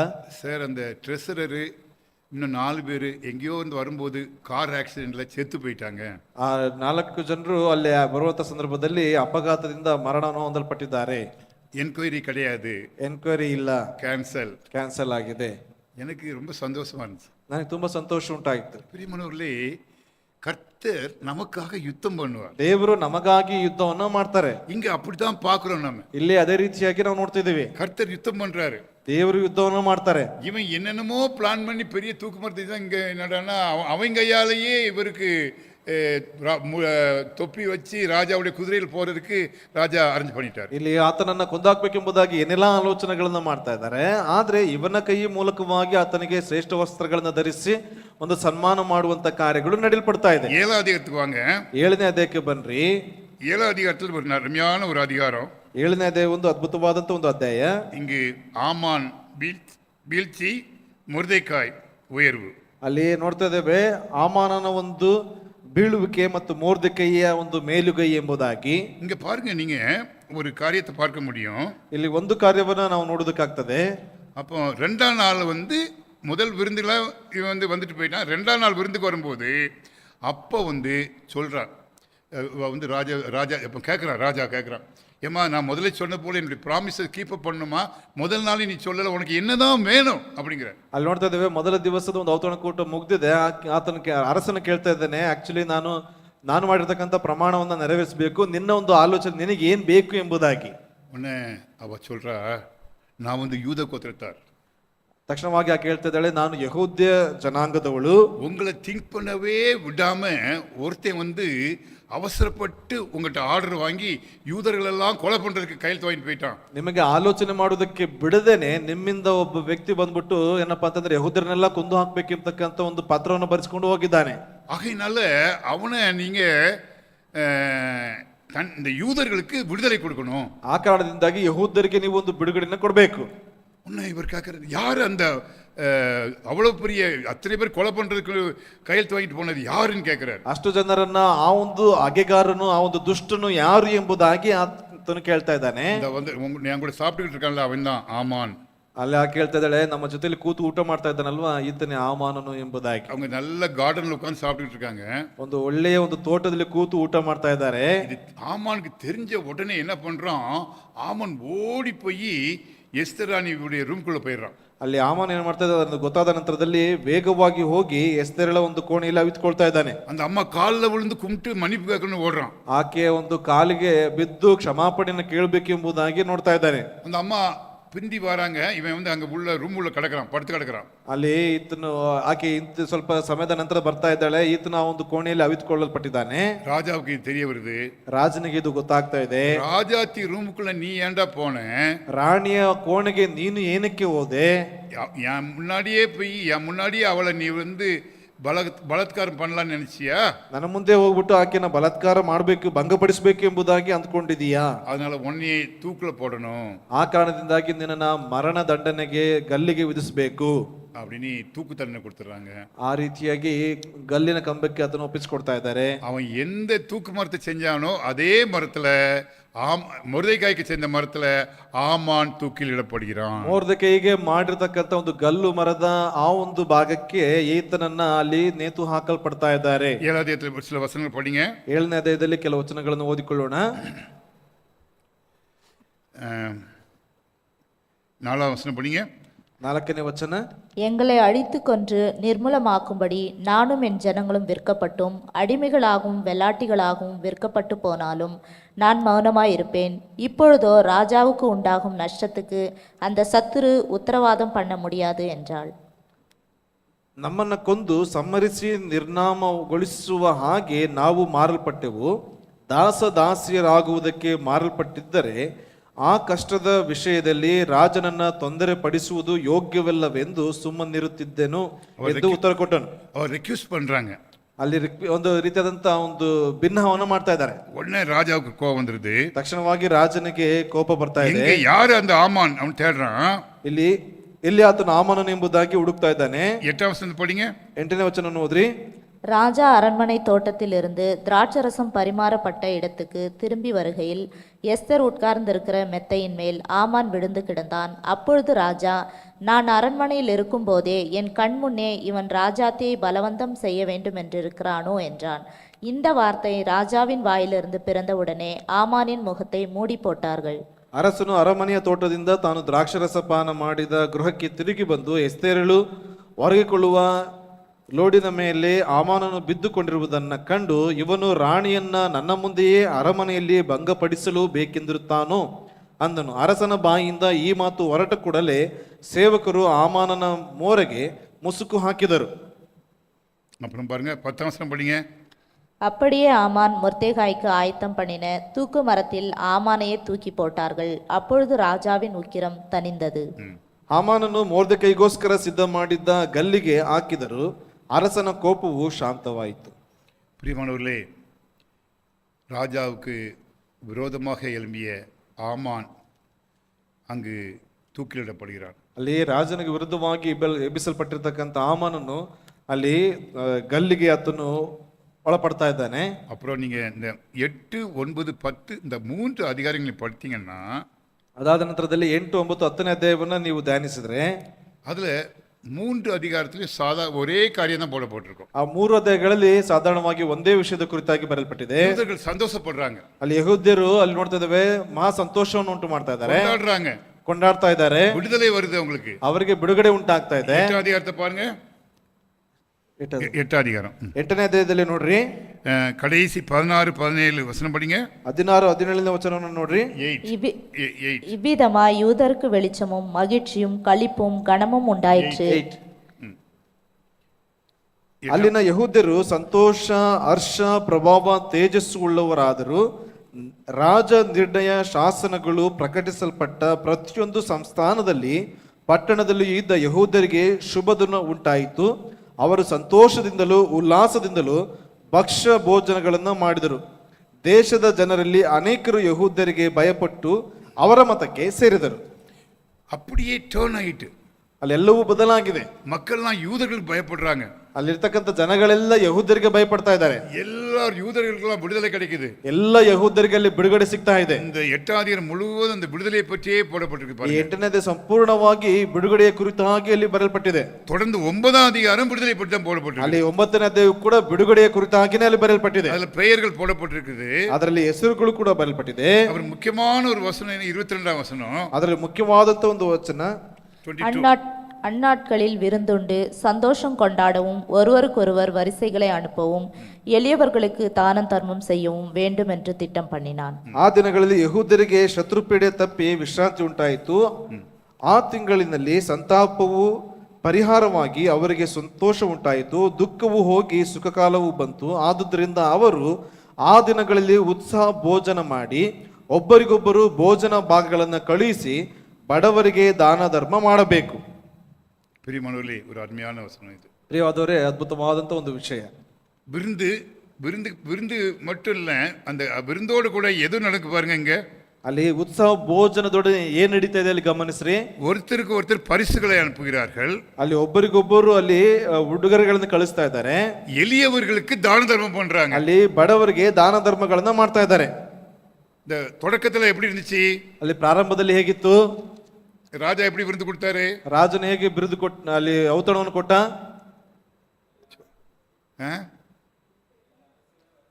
எல்லாரும் என்ன பண்ணாங்க? எதை குடிச்சாங்க? ஆமா, சாராயம் குடிச்சாங்க. ಅಲ್ಲೆಲ್ಲರೂ ಏನಪ್ಪಾ ಅಂತಂದ್ರೆ ದ್ರಾಕ್ಷರಸವನ್ನು ಪಾನ ಮಾಡಲ್ಪಟ್ಟಿದ್ದಾರೆ. இங்க பாருங்க, எளியவர்களுக்கு தான தர்மம் பண்றாங்க. ಇಲ್ಲಿ ಗಮನಿಸೋದಾದ್ರೆ ಎಲ್ಲ ಏನಂತಂದ್ರೆ ಬಡವರಿಗೆ ದಾನ ಧರ್ಮಗಳನ್ನ ಮಾಡ್ತಾ ಇದ್ದಾರೆ. இதுதாங்க விருந்துன்னு நான் விசுவாசிக்கிறேன். ಇದೇ ಏನಪ್ಪಾ ಅಂತಂದ್ರೆ ಔತಣ ಕೂಟ ಎಂಬುದಾಗಿ ನಾನು ನಂಬ್ತೇನೆ. நம்முடைய பர்த்டேஸ்க்கு நம்ம போய் எளியவர்களுக்கு உதவி பண்ணுங்க. ನಮ್ಮ ಒಂದು ಹುಟ್ಟಿದ ಹಬ್ಬದ ದಿವಸಗಳಲ್ಲಿ ನಾವು ಬಡವರಿಗೆ ಸಹಾಯ ಮಾಡಬೇಕು. நம்ம பிள்ளைங்களுக்கு நிறைய பேர் வந்து உதவி செய்றாங்க. ನಮ್ಮ ನಂಬಿಕೆ ಮನೆ ಮಕ್ಕಳಿಗೆ ಅನೇಕರು ಬಂದು ಸಹಾಯ ಮಾಡ್ತಾರೆ. ரொம்ப சந்தோஷமா இருக்குது. ತುಂಬಾ ಸಂತೋಷ ಉಂಟಾಗ್ತದೆ. அது அவங்க அவங்க குடும்பத்துக்கு அது ரொம்ப ஆசீர்வாதம். ಅವರ ಕುಟುಂಬಕ್ಕೆ ಅದು ತುಂಬಾ ಸಂತೋಷ. அதே போல் அது நம்ம நீங்கள் பர்த்டே கொண்டாடும் போது மனசில் வச்சுக்கிடுங்க, ஒரு பங்கு வந்து ஏழைகளுக்கு உதவி செய்யணும். ನೀವು ಅದನ್ನ ಆಚರಣೆ ಮಾಡುವಂತ ಸಂದರ್ಭದಲ್ಲಿ ಅದರಲ್ಲಿ ಒಂದು ಪಾಲು ನೀವು ಬಡವರಿಗೆ ಅದನ್ನ ನೀವು ಒಪ್ಪಿಸಲ್ಪಡಬೇಕು. ಅದು ದೇವನ್ ಕೊಡ್ತ ஒரு பெரிய ஒரு கட்டளை. ಅದು ದೇವರು ಕೊಟ್ಟಿರ್ತಕ್ಕಂಥ ಒಂದು ದೊಡ್ಡ ಏನಪ್ಪಾ ಅಂತಂದ್ರೆ ಒಂದು ರೀತಿಯಾದಂತ ಆಜ್ಞೆ. பிரியமானவர்களே, இங்கு யூதர்கள் இப்படி விழா கொண்டாடுகிறார்கள். ಯಹೂದ್ಯರು ಈ ರೀತಿಯಾಗಿರ್ತಕ್ಕಂಥ ರೀತಿಯಲ್ಲಿ ಆ ಒಂದು ಔತಣ ಕೂಟವನ್ನ ಅಲ್ಲಿ ಆಚರಣೆ ಮಾಡ್ತಾ ಇದ್ದಾರೆ. 9ம் அதிகாரம் 9, 10 உடனே காமிச்சிருங்க. 10வது அதிகாரத்துக்கு போகலாம். 10ನೇ ಅಧ್ಯಾಯಕ್ಕೆ ಬರೋಣ. ரொம்ப சின்ன அதிகாரம் தான். ತುಂಬಾ ಚಿಕ್ಕ ಅಧ್ಯಾಯನೇ. 3 வசனம் தான் இருக்குது. 3 ವಚನಗಳಿದೆ. அதுல முக்கியமான வசனம் பாருங்க. ಮುಖ್ಯವಾದಂತ ಒಂದು ವಚನವನ್ನು ನೋಡ್ರಿ. கடைசி வசனம் படிங்க. ಕೊನೆಯ ವಚನ. யூதனாகிய மொர்தெகாய் ராஜாவாகிய அகாஸ்வேருக்கு இரண்டாவது ஆனவனும் யூதருக்குள் பெரியவனும் தன் திரளான சகோதரருக்கு பிரியமானவனுமாய் இருந்ததும் அன்றி தன் ஜனங்களுடைய நன்மையை நாடி தன் குலத்தாருக்கெல்லாம் சமாதானம் உண்டாக பேசுகிறவனுமாய் இருந்தான். ಯಹೂದ್ಯನಾದ ಆ ಮೊರ್ದೆಕೈಯಾದರೂ ರಾಜ್ಯದಲ್ಲಿ ಅರಸನಾದ ಅಹಷ್ವೇರೋಷನಿಗೆ ದ್ವಿತೀಯ ಸ್ಥಾನದವನು, ಯಹೂದ್ಯರಲ್ಲಿ ಸನ್ಮಾನಿತನು, ತನ್ನ ಬಂಧು ಜನಸಮೂಹಕ್ಕೆ ಪ್ರೀತಿ ಪಾತ್ರನು, ಸ್ವಜನರ ಹಿತಚಿಂತಕನು, ಸ್ವಕುಲದವರೆಲ್ಲರಿಗೋಸ್ಕರ ಸುಖ ಪ್ರಾರ್ಥನಾಪರನು ಆಗಿದ್ದನು. பாருங்க, தூக்குல தொங்க வேண்டிய மொர்தெகாய் இங்கு ராஜாவுக்கு இரண்டாவதாக, ராஜாவுக்கு அடுத்தவனாக மாறிவிட்டான். ಅಲ್ಲಿ ನೋಡ್ತೇವೆ, ಗಲ್ಲಿಗೆ ಹೋಗಲ್ಪಡಬೇಕಾಗಿರ್ತಕ್ಕಂಥ ಮೊರ್ದೆಕೈ ರಾಜನಿಗೆ ದ್ವಿತೀಯ ಸ್ಥಾನದವನಾಗಿ ಇಲ್ಲಿ ಕಾಣಿಸಿಕೊಳ್ತಾ ಇದ್ದಾನೆ. வேதத்தில் இப்படிப்பட்ட இன்னொருத்தரை பற்றி சொல்ல முடியுமா? யாருன்னு? ಸತ್ಯವೇದದಲ್ಲಿ ಈ ರೀತಿಯಾಗಿರ್ತಕ್ಕಂಥ ರೀತಿಯಲ್ಲಿ ಇನ್ನೊಬ್ಬರ ವ್ಯಕ್ತಿಯನ್ನು ಹೇಳುವುದಕ್ಕಾಗ್ತದ? Joseph. Very good. Yosef. Joseph பிரதம மந்திரியாக மாறிட்டார். பார்வோனுக்கு அடுத்ததாக மாறிட்டார். ಅಲ್ಲಿ ಫರೋಹನ ನಂತರವಾಗಿ ಆತನು ಪ್ರಧಾನಮಂತ್ರಿಯಾಗಿ ಬದಲಾಗಲ್ಪಟ್ಟ. அப்புறம் தன்னுடைய ஜனங்களுக்காக நல்லது செஞ்சான். சமாதானத்தை பற்றி பேசுகிறவனாக காணப்பட்டார். ಅಲ್ಲಿ ತನ್ನ ಜನರಿಗಾಗಿ ಹಿತಚಿಂತಕನಾಗಿ ಅವರಿಗೋಸ್ಕರ ಒಳ್ಳೆಯ ಕಾರ್ಯಗಳನ್ನು ಮಾಡುವಂತ ವ್ಯಕ್ತಿಯಾಗಲ್ಪಟ್ಟ. நீங்கள் வீட்டில் உட்காந்து மொர்தெக்காய் இயேசு கிறிஸ்து உடைய ரோலில் இருக்கிறான், ஆமான் சாத்தானுடைய ரோலில் இருக்கிறான். இப்படி ஒரு அருமையான தியானம் இருக்குது. இன்னைக்கு எனக்கு சொல்கிற நேரம் இல்லை. அந்த அப்படியே வச்சு நீங்கள் தியானம் பண்ணி பாருங்கள். பிசாசு எப்படி இருப்பான் பாருங்கள். பழிக்கு பழி வாங்கணும்னு ஆசைப்படுறான். மொர்தெக்காய் பழிக்கு பழி வாங்கலை, ஆனால் கர்த்தர் அவனுக்காக யுத்தம் பண்ணினார். ಅಲ್ಲಿ ನೋಡ್ತಾ ಇದ್ದೇವೆ ಮೊರ್ದೆಕೈಗೆ ಯೇಸು ಕ್ರಿಸ್ತನಿಗೆ ಅದೇ ರೀತಿಯಾಗಿ ಆಮನನಿಗೆ ಸೈತಾನಿಗೆ ಹೋಲಿಕೆ ಮಾಡ್ತಾರೆ. ಅದಕ್ಕೆ ಸಮಯವಿಲ್ಲ. ದೇವರು ಮೊರ್ದೆಕೈಗಾಗಿ ಆತನು ಕಾರ್ಯಗಳನ್ನ ಆತನು ಮಾಡುವಂತವನಾಗಿದ್ದಾನೆ. மொர்தெக்காய் தனக்காக அவன் பண்ணல. ಆತನು ತನಗಾಗಿ ಮಾಡಿಕೊಳ್ಳಿಲ್ಲ. ராத்திரியில உட்கார்ந்து படிச்சு ராஜா அவனை உயர்த்திட்டான். ಅಲ್ಲಿ ರಾತ್ರಿ ವೇಳೆಯಲ್ಲಿ ರಾಜನು ಓದಿ ಅದನ್ನು ತಿಳಿದುಕೊಂಡ ನಂತರದಲ್ಲಿ ಇದನ್ನು ಉನ್ನತಕ್ಕೇರಿಸ್ತಾ. அதனால உங்க வாழ்க்கையில என் வாழ்க்கையில நம்ம நிறைய டைமை நம்முடைய எதிரிகளுடைய அவங்க சொல்லிட்டாங்களே, இவங்க இப்படி ஆயிட்டே அப்படின்னு நம்ம டைம் எல்லாம் வேஸ்ட் பண்ணக்கூடாது. ಆ ಕಾರಣದಿಂದಾಗಿ ನಮ್ಮ ಜೀವಿತಗಳಲ್ಲಿ ಅವ್ರು ಈಗ ಹೇಳಿದ್ರು, ಅವ್ರು ಹಿಂಗ್ ಮಾಡಿದ್ರು, ಅವ್ರು ಆ ರೀತಿಯಾಗಿ ಹೇಳಿದ್ರಲ್ಲ ಅಂತಕ್ಕಂಥ ರೀತಿಯಲ್ಲಿ ನಮ್ಮ ಸಮಯಗಳನ್ನ ನಾವು ಹಾಳು ಮಾಡ್ಕೊಳ್ಬಾರ್ದು. மாறாக ಬದಲಾಗಿ ஆண்டவர்கிட்ட போய் 3 நாள் உபவாசம். ದೇವರ ಸಮ್ಮುಖದಲ್ಲಿ 3 ದಿವಸ ಉಪವಾಸ. என்னுடைய மூத்த பையனுடைய கல்யாணத்துக்கு நான் 1 வருஷம் உபவாசம் இருந்தேன். காலையில் நான் என் மனைவியும் காலையில் சாப்பிடாம 1 வருஷம் உபவாசம் ஜெபம் பண்ணிட்டேன். ಅಂಕಲ್ ಅವರ ಮೊದಲ ಮಗ ಆಗಿರ್ತಕ್ಕಂಥ ಉಳಿರಣ್ಣನವರ ಒಂದು ಮದುವೆಗಾಗಿ ಸರಿಸುಮಾರು 1 ವರ್ಷಗಳವರೆಗೂ ಅಂಕಲ್ ಆಂಟಿಯವರು ಮುಂಜಾನೆಯ ಊಟವನ್ನು ಅವರು ಬಿಟ್ಟಲ್ಪಟ್ಟವರಾಗಿ ಉಪವಾಸ ಪ್ರಾರ್ಥನೆ ಮಾಡ್ತಾ ಇದ್ರು. கர்த்தர் அருமையான மருமகளை கொண்டு வந்தார். ದೇವರು ಅದ್ಭುತವಾಗಿರ್ತಕ್ಕಂಥ ಒಂದು ಸೊಸೆಯನ್ನು ತೆಗೆದುಕೊಂಡು ಬರಲ್ಪಟ್ಟಿದ್ದಾರೆ. நான் நிறைய சாட்சி சொல்ல முடியும். ಹೀಗೆ ಅನೇಕ ಸಾಕ್ಷಿಗಳನ್ನು ಹೇಳುವುದಕ್ಕಾಗ್ತದೆ. கொரோனாக்கு பிறகு இந்த எஃப்சிஆரை நின்று போகிற மாதிரி நிறைய பிரச்சனைகள் வந்துச்சு. ಈ ಕೊರೋನಾದ ನಂತರದಲ್ಲಿ, ಕೋವಿಡ್ ನಂತರದಲ್ಲಿ FCRA ನಿಂತು ಹೋಗ್ಬೇಕು ಅಂತಕ್ಕಂಥ ಅನೇಕ ಸಮಸ್ಯೆಗಳು ಉಂಟಾಯಿತು. கொரோனா நான் டெத் பெட்டில் இருக்கிறேன். டெத் பெட்டில் இருக்கும்போது ஒரு டெல்லியிலேருந்து ஒரு லெட்ரு வருதுங்க. 5 ஆஃபீஸர்ஸ் உங்கள் கணக்கெல்லாம் பார்க்க போகிறாங்க, மண்டேலேருந்து ஃப்ரைடே வரைக்கும் பார்க்க போகிறாங்கன்னு ஒரு லெட்ரு கிடக்குங்க. ಅಲ್ಲಿ ನಾನು ಮರಣದ ಹಾಸಿಗೆಯಲ್ಲಿ ಮಲಿಕೊಂಡಿದ್ದೇನೆ. ಅಲ್ಲಿ ಡೆಲ್ಲಿಯಿಂದ ಒಂದು ಲೆಟರ್ ಬರ್ತಾ ಇದೆ. ಅಲ್ಲಿ ಸೋಮವಾರದಿಂದ ಶುಕ್ರವಾರದವರೆಗೂ 5 ಜನ ಏನಪ್ಪಾ ಅಂತಂದ್ರೆ ನಿಮ್ಮ ಲೆಕ್ಕಗಳನ್ನೆಲ್ಲ ಪರಿಶೋಧಿಸುವಂತವರಾಗಿ ಬರ್ತಾ ಇದ್ದಾರೆ ಎಂಬುದಾಗಿ. ஜான் விக்டர் முன்னாடி தான் உட்காந்துருக்கிறாரு. அவர் இந்த ஹால் முழுவதும் அக்கௌண்ட் எழுதி போட்டிருந்தார். ಅವರು ಆ ಒಂದು ಹಾಲ್ನ ಸಂಪೂರ್ಣವಾಗಿ ಆ ಒಂದು ಅಕೌಂಟ್ ಪುಸ್ತಕಗಳನ್ನೆಲ್ಲ ಅವ್ರು ಕೊಡಲ್ಪಟ್ಟಿದ್ರು. அவங்க ஒவ்வொரு ஃபைலையும் பார்த்தாங்க, ஒவ்வொரு வவுச்சரையும் பார்த்தாங்க. ಒಂದೊಂದು ವೋಚರ್ಸ್ಗಳನ್ನ, ಒಂದೊಂದು ಫೈಲ್ಗಳನ್ನ ಕೂಡ ಅವರು ಪರೀಕ್ಷಿಸಲ್ಪಟ್ಟಿದ್ದಾರೆ. நான் டிஸ்சார்ஜ் ஆகிறேன், ஞாயிற்றுக்கிழமை டிஸ்சார்ஜ் ஆகிறேன், திங்கக்கிழமை உட்காந்துருக்கிறேன். ಅಲ್ಲಿ ನಾನು Sunday discharge, Monday I came. ಭಾನುವಾರದ ದಿವಸದಂದು ಅಂಕಲ್ ಅವರು ಆಸ್ಪತ್ರೆ ಡಿಸ್ಚಾರ್ಜ್ ಆಗ್ತಾ ಇದ್ದಾರೆ. ಮಂಡೇ ಬಂದ್ಬಿಟ್ಟು ಆಫೀಸಲ್ಲಿ ಕೂತ್ಕೊಂಡಿದ್ದಾರೆ. உடம்புல பயங்கர வலி. ದೇಹದಲ್ಲಿ ಬಹಳ ಭಯಂಕರವಾದಂತ ಒಂದು ನೋವು. இந்த ஆபீசர் யாருமே நான் கொரோனா போய் எனக்கு ஆஸ்பತ್ರೆ போயிட்டு வரேன்னு சொல்லவே இல்லைன்னா. ಆ ಒಂದು ಅಧಿಕಾರಿಗಳ ಬಳಿಯಲ್ಲಿ ಹೋಗ್ಬಿಟ್ಟು ನನಗೆ ಕೊರೋನಾ ಬಂದಿದೆ, ನಾನು ಹೋಗ್ಬಿಟ್ಟು ಬಂದಿದ್ದೇನೆ ಎಂಬುದಾಗಿ, ಆಸ್ಪತ್ರೆಯಿಂದ ಬಂದಿದ್ದೇನೆ ಎಂಬುದಾಗಿ ಯಾರ ಬಳಿಯಲ್ಲೂ ಹೇಳಿಲ್ಲ. எல்லாரும் சொல்றாங்க நீ கொரோனாவை ஆபீஸ் ஜான் விக்டர்லாம் கொடுத்துருவான்னு சொல்லிட்டு இருந்தாங்க. ಎಲ್ಲರೂ ಹೇಳ್ತಾ ಇದ್ರು ಆಫೀಸಲ್ಲಿ ಕೂಡ ನೀನು ಎಲ್ಲರಿಗೂ ಕೊರೋನಾ ಕೊಟ್ಬಿಡ್ತೀರಾ ಎಂಬುದಾಗಿ ಹೇಳ್ತಾ ಇದ್ರು. நான் யாருக்கும் கொடுக்கல ஜான் விக்டர். அந்த ஆபீசர்ஸ் முதல் நாள் என்ற ரொம்ப ரூடா பேசினாங்க. ಮೊದಲ ದಿವಸ ಅಂಕಲ್ ಅವರ ಬಳಿಯಲ್ಲಿ ಬಹಳ ಕಠೋರವಾಗಿ ಮಾತನಾಡಿದರು. திருடனை போல என்னை ட்ரீட் பண்ணாங்க. ಆ ಒಂದು ರೀತಿಯಾಗಿ ಕಳ್ಳನ ರೀತಿಯಲ್ಲಿ ಅಂಕಲ್ ಅವ್ರನ್ನ ಗಮನಿಸ್ತಾ ಇದ್ರು. அப்போ நான் குமார் உட்காந்துருக்கான், குமாரை தான் காமிச்சு இந்த மாதிரி பசங்களுக்கு தான் சார் ஹெல்ப் பண்றேன்னு குமாரை தான் காமிச்சேன். ಕುಮಾರಲ್ಲಿ ಕೂತ್ಕೊಂಡಿದ್ದಾರೆ. ಕುಮಾರನ ತೋರಿಸಿ ಈ ರೀತಿಯಾಗಿರ್ತಕ್ಕಂಥ ವ್ಯಕ್ತಿಗಳನ್ನೇ ನಾನು ಸಹಾಯವನ್ನು ಮಾಡ್ತಾ ಇದ್ದೀನಿ ಸರ್ ಎಂಬುದಾಗಿ ಹೇಳಿದೆ. அப்போதான் குமார் கேமரா எடுக்க அப்போதான் ஆரம்பிச்சிருக்கிறாரு. ಆಗವೇ ಕುಮಾರ್ ಅವರು ಕ್ಯಾಮ್ರಾಗಳದ ಒಂದು ಕೆಲಸವನ್ನು ಮಾಡೋದಕ್ಕೆ ಕಲ್ತ್ಕೊಳ್ತಾ ಇದ್ದಾರೆ. ஒரு போட்டோவை எடுக்க சொல்லுங்க அப்படின்னாரு. ಆ ಫೋಟೋನ ತೆಗೆದು ಕೇಳ್ರಿ ಎಂಬುದಾಗಿ ಹೇಳಿದ್ರು. குமார் அவங்களெல்லாம் நிக்க வச்சு ஒரு போட்டோவை எடுத்தாரு. ಕುಮಾರ್ ಬಂದ್ಬಿಟ್ಟು ಅವ್ರನ್ನ ನಿಲ್ಲಿಸ್ಬಿಟ್ಟು ಒಂದು ಫೋಟೋನ ತೆಗೆದ್ರು. ஞாபகம் இருக்கா குமார்? பிரிண்ட் பண்ணி அந்த போட்டோ ஒரு கையில கொடுத்தேன். ಪ್ರಿಂಟ್ ತೆಗೆದ್ಬಿಟ್ಟು ಅವ್ರ ಕೈಲಿ ಒಂದು ಚಿತ್ರವನ್ನು ಕೊಟ್ಟೆ. தலை மட்டும் இல்ல, ஒரு உடம்பு மட்டும், தலை இல்லாத போட்டோ, ತಲೆ ಇಲ್ಲದಿರ್ತಕ್ಕಂಥ ಒಂದು ಫೋಟೋ. அவங்களுக்கெல்லாம் ஒரே ஜோக், ஒரே சிரிப்பு. ಅವರಿಗೆಲ್ಲ ಒಂದೇ ನಗು. அடுத்த நாள் மாறிட்டாங்க, கம்ப்ளீட்டாக மாறிட்டாங்க. ಎರಡನೇ ದಿವಸ ಸಂಪೂರ್ಣವಾಗಿ ಬದಲಾದ್ರು. ஒரு கெஸ்ட் மாதிரி வந்துட்டு போயிருந்தாங்க 4 நாள். 4 ದಿವಸ ಒಂದು ರೀತಿಯಾಗಿ ಗೆಸ್ಟ್ಗಳ ರೀತಿಯಲ್ಲಿ, ಅತಿಥಿಗಳ ರೀತಿಯಲ್ಲಿ ಬಂದ್ರು. கணக்கெல்லாம் ಕ್ಲೀನಾ இருக்குது. ಯಾಕೆಂದ್ರೆ ಲೆಕ್ಕಾಚಾರ ಎಲ್ಲ ಸರಿಯಾಗಿದೆ. ஒன்று கேட்டால் 2 கொடுக்குறாங்க நம்ம ஆட்கள். ಒಂದು ಕೇಳಿದ್ರೆ ಎರಡನ್ನು ಕೊಡ್ತಾ ಇದ್ರು ನಮ್ಮ ಜನಗಳು. அவங்களுக்கு சந்தேகத்துக்கு இடமே கொஞ்சம் கூட கொடுக்கல. ಅವರ ಸಂದೇಹಕ್ಕೆ ಅಲ್ಲಿ ಸ್ಥಳವೇ ಇರಲಿಲ್ಲ. அங்கே அப்புறம் திருப்பி ஒரு வருஷத்துக்குள்ள நமக்கு பெர்மனெண்ட் ஆர்டரே வந்துட்டு. ಅದಾದ ನಂತರ 1 ವರ್ಷದ ನಂತರದಲ್ಲಿ ಏನಪ್ಪಾ ಅಂತಂದ್ರೆ ತುಂಬಾ ದೀರ್ಘಕಾಲದ ಒಂದು ಪರ್ಮಿಷನ್ ಸಿಗಲ್ಪಡ್ತು. இதெல்லாம் நான் நினைக்கும் போது கர்த்தர் நமக்காக யுத்தம் பண்ணுகிறார். ಇದನ್ನೆಲ್ಲ ನೆನೆಸುವಾಗ ದೇವರು ನಮಗಾಗಿ ಯುದ್ಧವನ್ನು ಮಾಡ್ತಾನೆ. இன்னைக்கும் உங்க வாழ்க்கையில இந்த மொர்தெகாய்க்கு எப்படி விடுதலை வாங்கி கொடுத்து அவனுக்கு நீ போட்ட தூக்கு மரத்துல ஆமான் போனானோ அப்படி உங்க எதிரிகளை ಮುರಿಯಡಿಪಾರ್. ಅದೇ ರೀತಿಯಾಗಿ ನಿಮ್ಮ ಜೀವಿತಗಳಲ್ಲಿ ಹೇಗೆ ಮೊರ್ದೆಕೈಗಾಗಿ ಸಿದ್ಧ ಮಾಡಿರ್ತಕ್ಕಂಥ ಒಂದು ಗಲ್ಲಿನ ಕಂಬಕ್ಕೆ ಅಲ್ಲಿ ಹಾಮಾನನ್ನು ಹಾಕಲ್ಪಟ್ಟಿದ್ದಾರೆ, ಅದೇ ರೀತಿಯಾಗಿ ನಿಮ್ಮ ವೈರಿಗಳನ್ನ, ಎದುರಾಳಿಗಳನ್ನ ಒಡೆದು ಹಾಕ್ತಾರೆ. அங்க எனக்கு இந்த தாவீது கோலியாத் கதையில ஒரு வசனம் ரொம்ப ரொம்ப பிடிக்கும். ದಾವಿದ ಗೋಲಿಯಾತನ ಒಂದು ಕಥೆಗಳಲ್ಲಿ ನನಗೆ ತುಂಬಾ ಒಂದು ವಚನ ತುಂಬಾ ತುಂಬಾ ಮುಖ್ಯವಾಗಿರ್ತಕ್ಕಂಥದ್ದು. தாவீது வந்து என்ன பண்ணுவாரு, அந்த கல்லை வச்சு 5 கூழாங்கல் இருக்கும், ஒரே கல்லில் அவன் மேலே நெத்தியில் பட்டு அவன் கீழே விழுந்துருவான். ஓடி போய் அவனுடைய பட்டயத்தை உருவி அவனுடைய ಕழுத்தை ಅறுத்துருவாரு. ಅಲ್ಲಿ ನೋಡ್ತಾ ಇದ್ದೇವೆ, ಆತನು 5 ಕಲ್ಲುಗಳಲ್ಲಿ ತೆಗೆದುಕೊಂಡು ಒಂದು ಕಲ್ಲಿನ ಮೂಲಕವಾಗಿ ಆತನ ನೆತ್ತಿಗೆ ಹೊಡೆದು ಬಿಟ್ಟು ಆತನು ಬೀಳ್ತಾ ಇದ್ದಾನೆ. ಆತನ ಒಂದು ಖಡ್ಗದ ಮೂಲಕವಾಗಿ ಆತನ ಕುತ್ತಿಗೆಯನ್ನು ಕಟ್ ಮಾಡ್ತಾನೆ. ಒಂದು ಸಾಮ್ಯೇಲ್ ಪುಸ್ತಕದಲ್ಲಿ ஒரு வசனம் உண்டு. ಸಾಮ್ಯೇಲನ ಪುಸ್ತಕದಲ್ಲಿ ಒಂದು ವಚನವಿದೆ, தாவீதின் கையிலோ பட்டயம் இல்லாதிருந்தது. ಅದೇ ದಾವಿದನ ಕೈಗಳಲ್ಲಿ ಖಡ್ಗವು ಇಲ್ಲದೆ ಇತ್ತು ಎಂಬುದಾಗಿ. அவன்ட கத்தி ஒண்ணு இல்ல தாவீது கையில. ದಾವಿದನ ಕೈಗಳಲ್ಲಿ ಖಡ್ಗವೇನು ಇರಲಿಲ್ಲ. கர்த்தர் கத்தியை கொடுத்தாரு. ದೇವರು ಅಲ್ಲಿ ಖಡ್ಗವನ್ನು ಕೊಟ್ಟಿದ್ದಾರೆ. விரோதியினுடைய கத்தி, ವಿರೋಧಿಯ ಖಡ್ಗ. அதே போல மொர்தெகாய் வந்து ಮೊರ್ದೆಕಾಯಿಗೆ செய்யப்பட்டு தூக்கு ಮರத்துல ಆಮಾನೇ ಉள்ள போயிட்டான். ಅದೇ ರೀತಿಯಾಗಿ ಮೊರ್ದೆಕೈಗೆ ಮಾಡಿರ್ತಕ್ಕಂಥ ಒಂದು ಗಲ್ಲಿನ ಕಂಬಕ್ಕೆ ಅಲ್ಲಿ ಆಮಾನನು ಹೋಗ್ತಾ ಇದ್ದಾನೆ. அதனால நீங்க எதிரிகள் நினைச்சு கவலைப்படாதுங்க. ಆ ಕಾರಣದಿಂದಾಗಿ ನೀವು ಎದುರಿಗಳನ್ನ, ವಿರೋಧಿಗಳನ್ನ ನೆನೆಸ್ಕೊಂಡು ಕವಲ ಪಡಬೇಡ್ರಿ. கர்த்தர் பார்த்துக்கிடுவாரு, ದೇವರು ನೋಡಿಕೊಳ್ತಾರೆ. அதனால எதிரின்னு சொல்லும்போது உடனே ஒரு ஆள் வந்து சண்டை போடுறவங்க நினைக்காதுங்க. ಆ ವಿರೋಧಿ ಎಂಬುದಾಗಿ ಹೇಳುವಾಗ ತಕ್ಷಣವಾಗಿ ಒಬ್ಬ ವ್ಯಕ್ತಿ ಯುದ್ಧಕ್ಕೆ ಬಂದು ನಿಲ್ಲುವುದು ಎಂಬುದಾಗಿ ಅಂದ್ಕೊಳ್ಬೇಡಿ.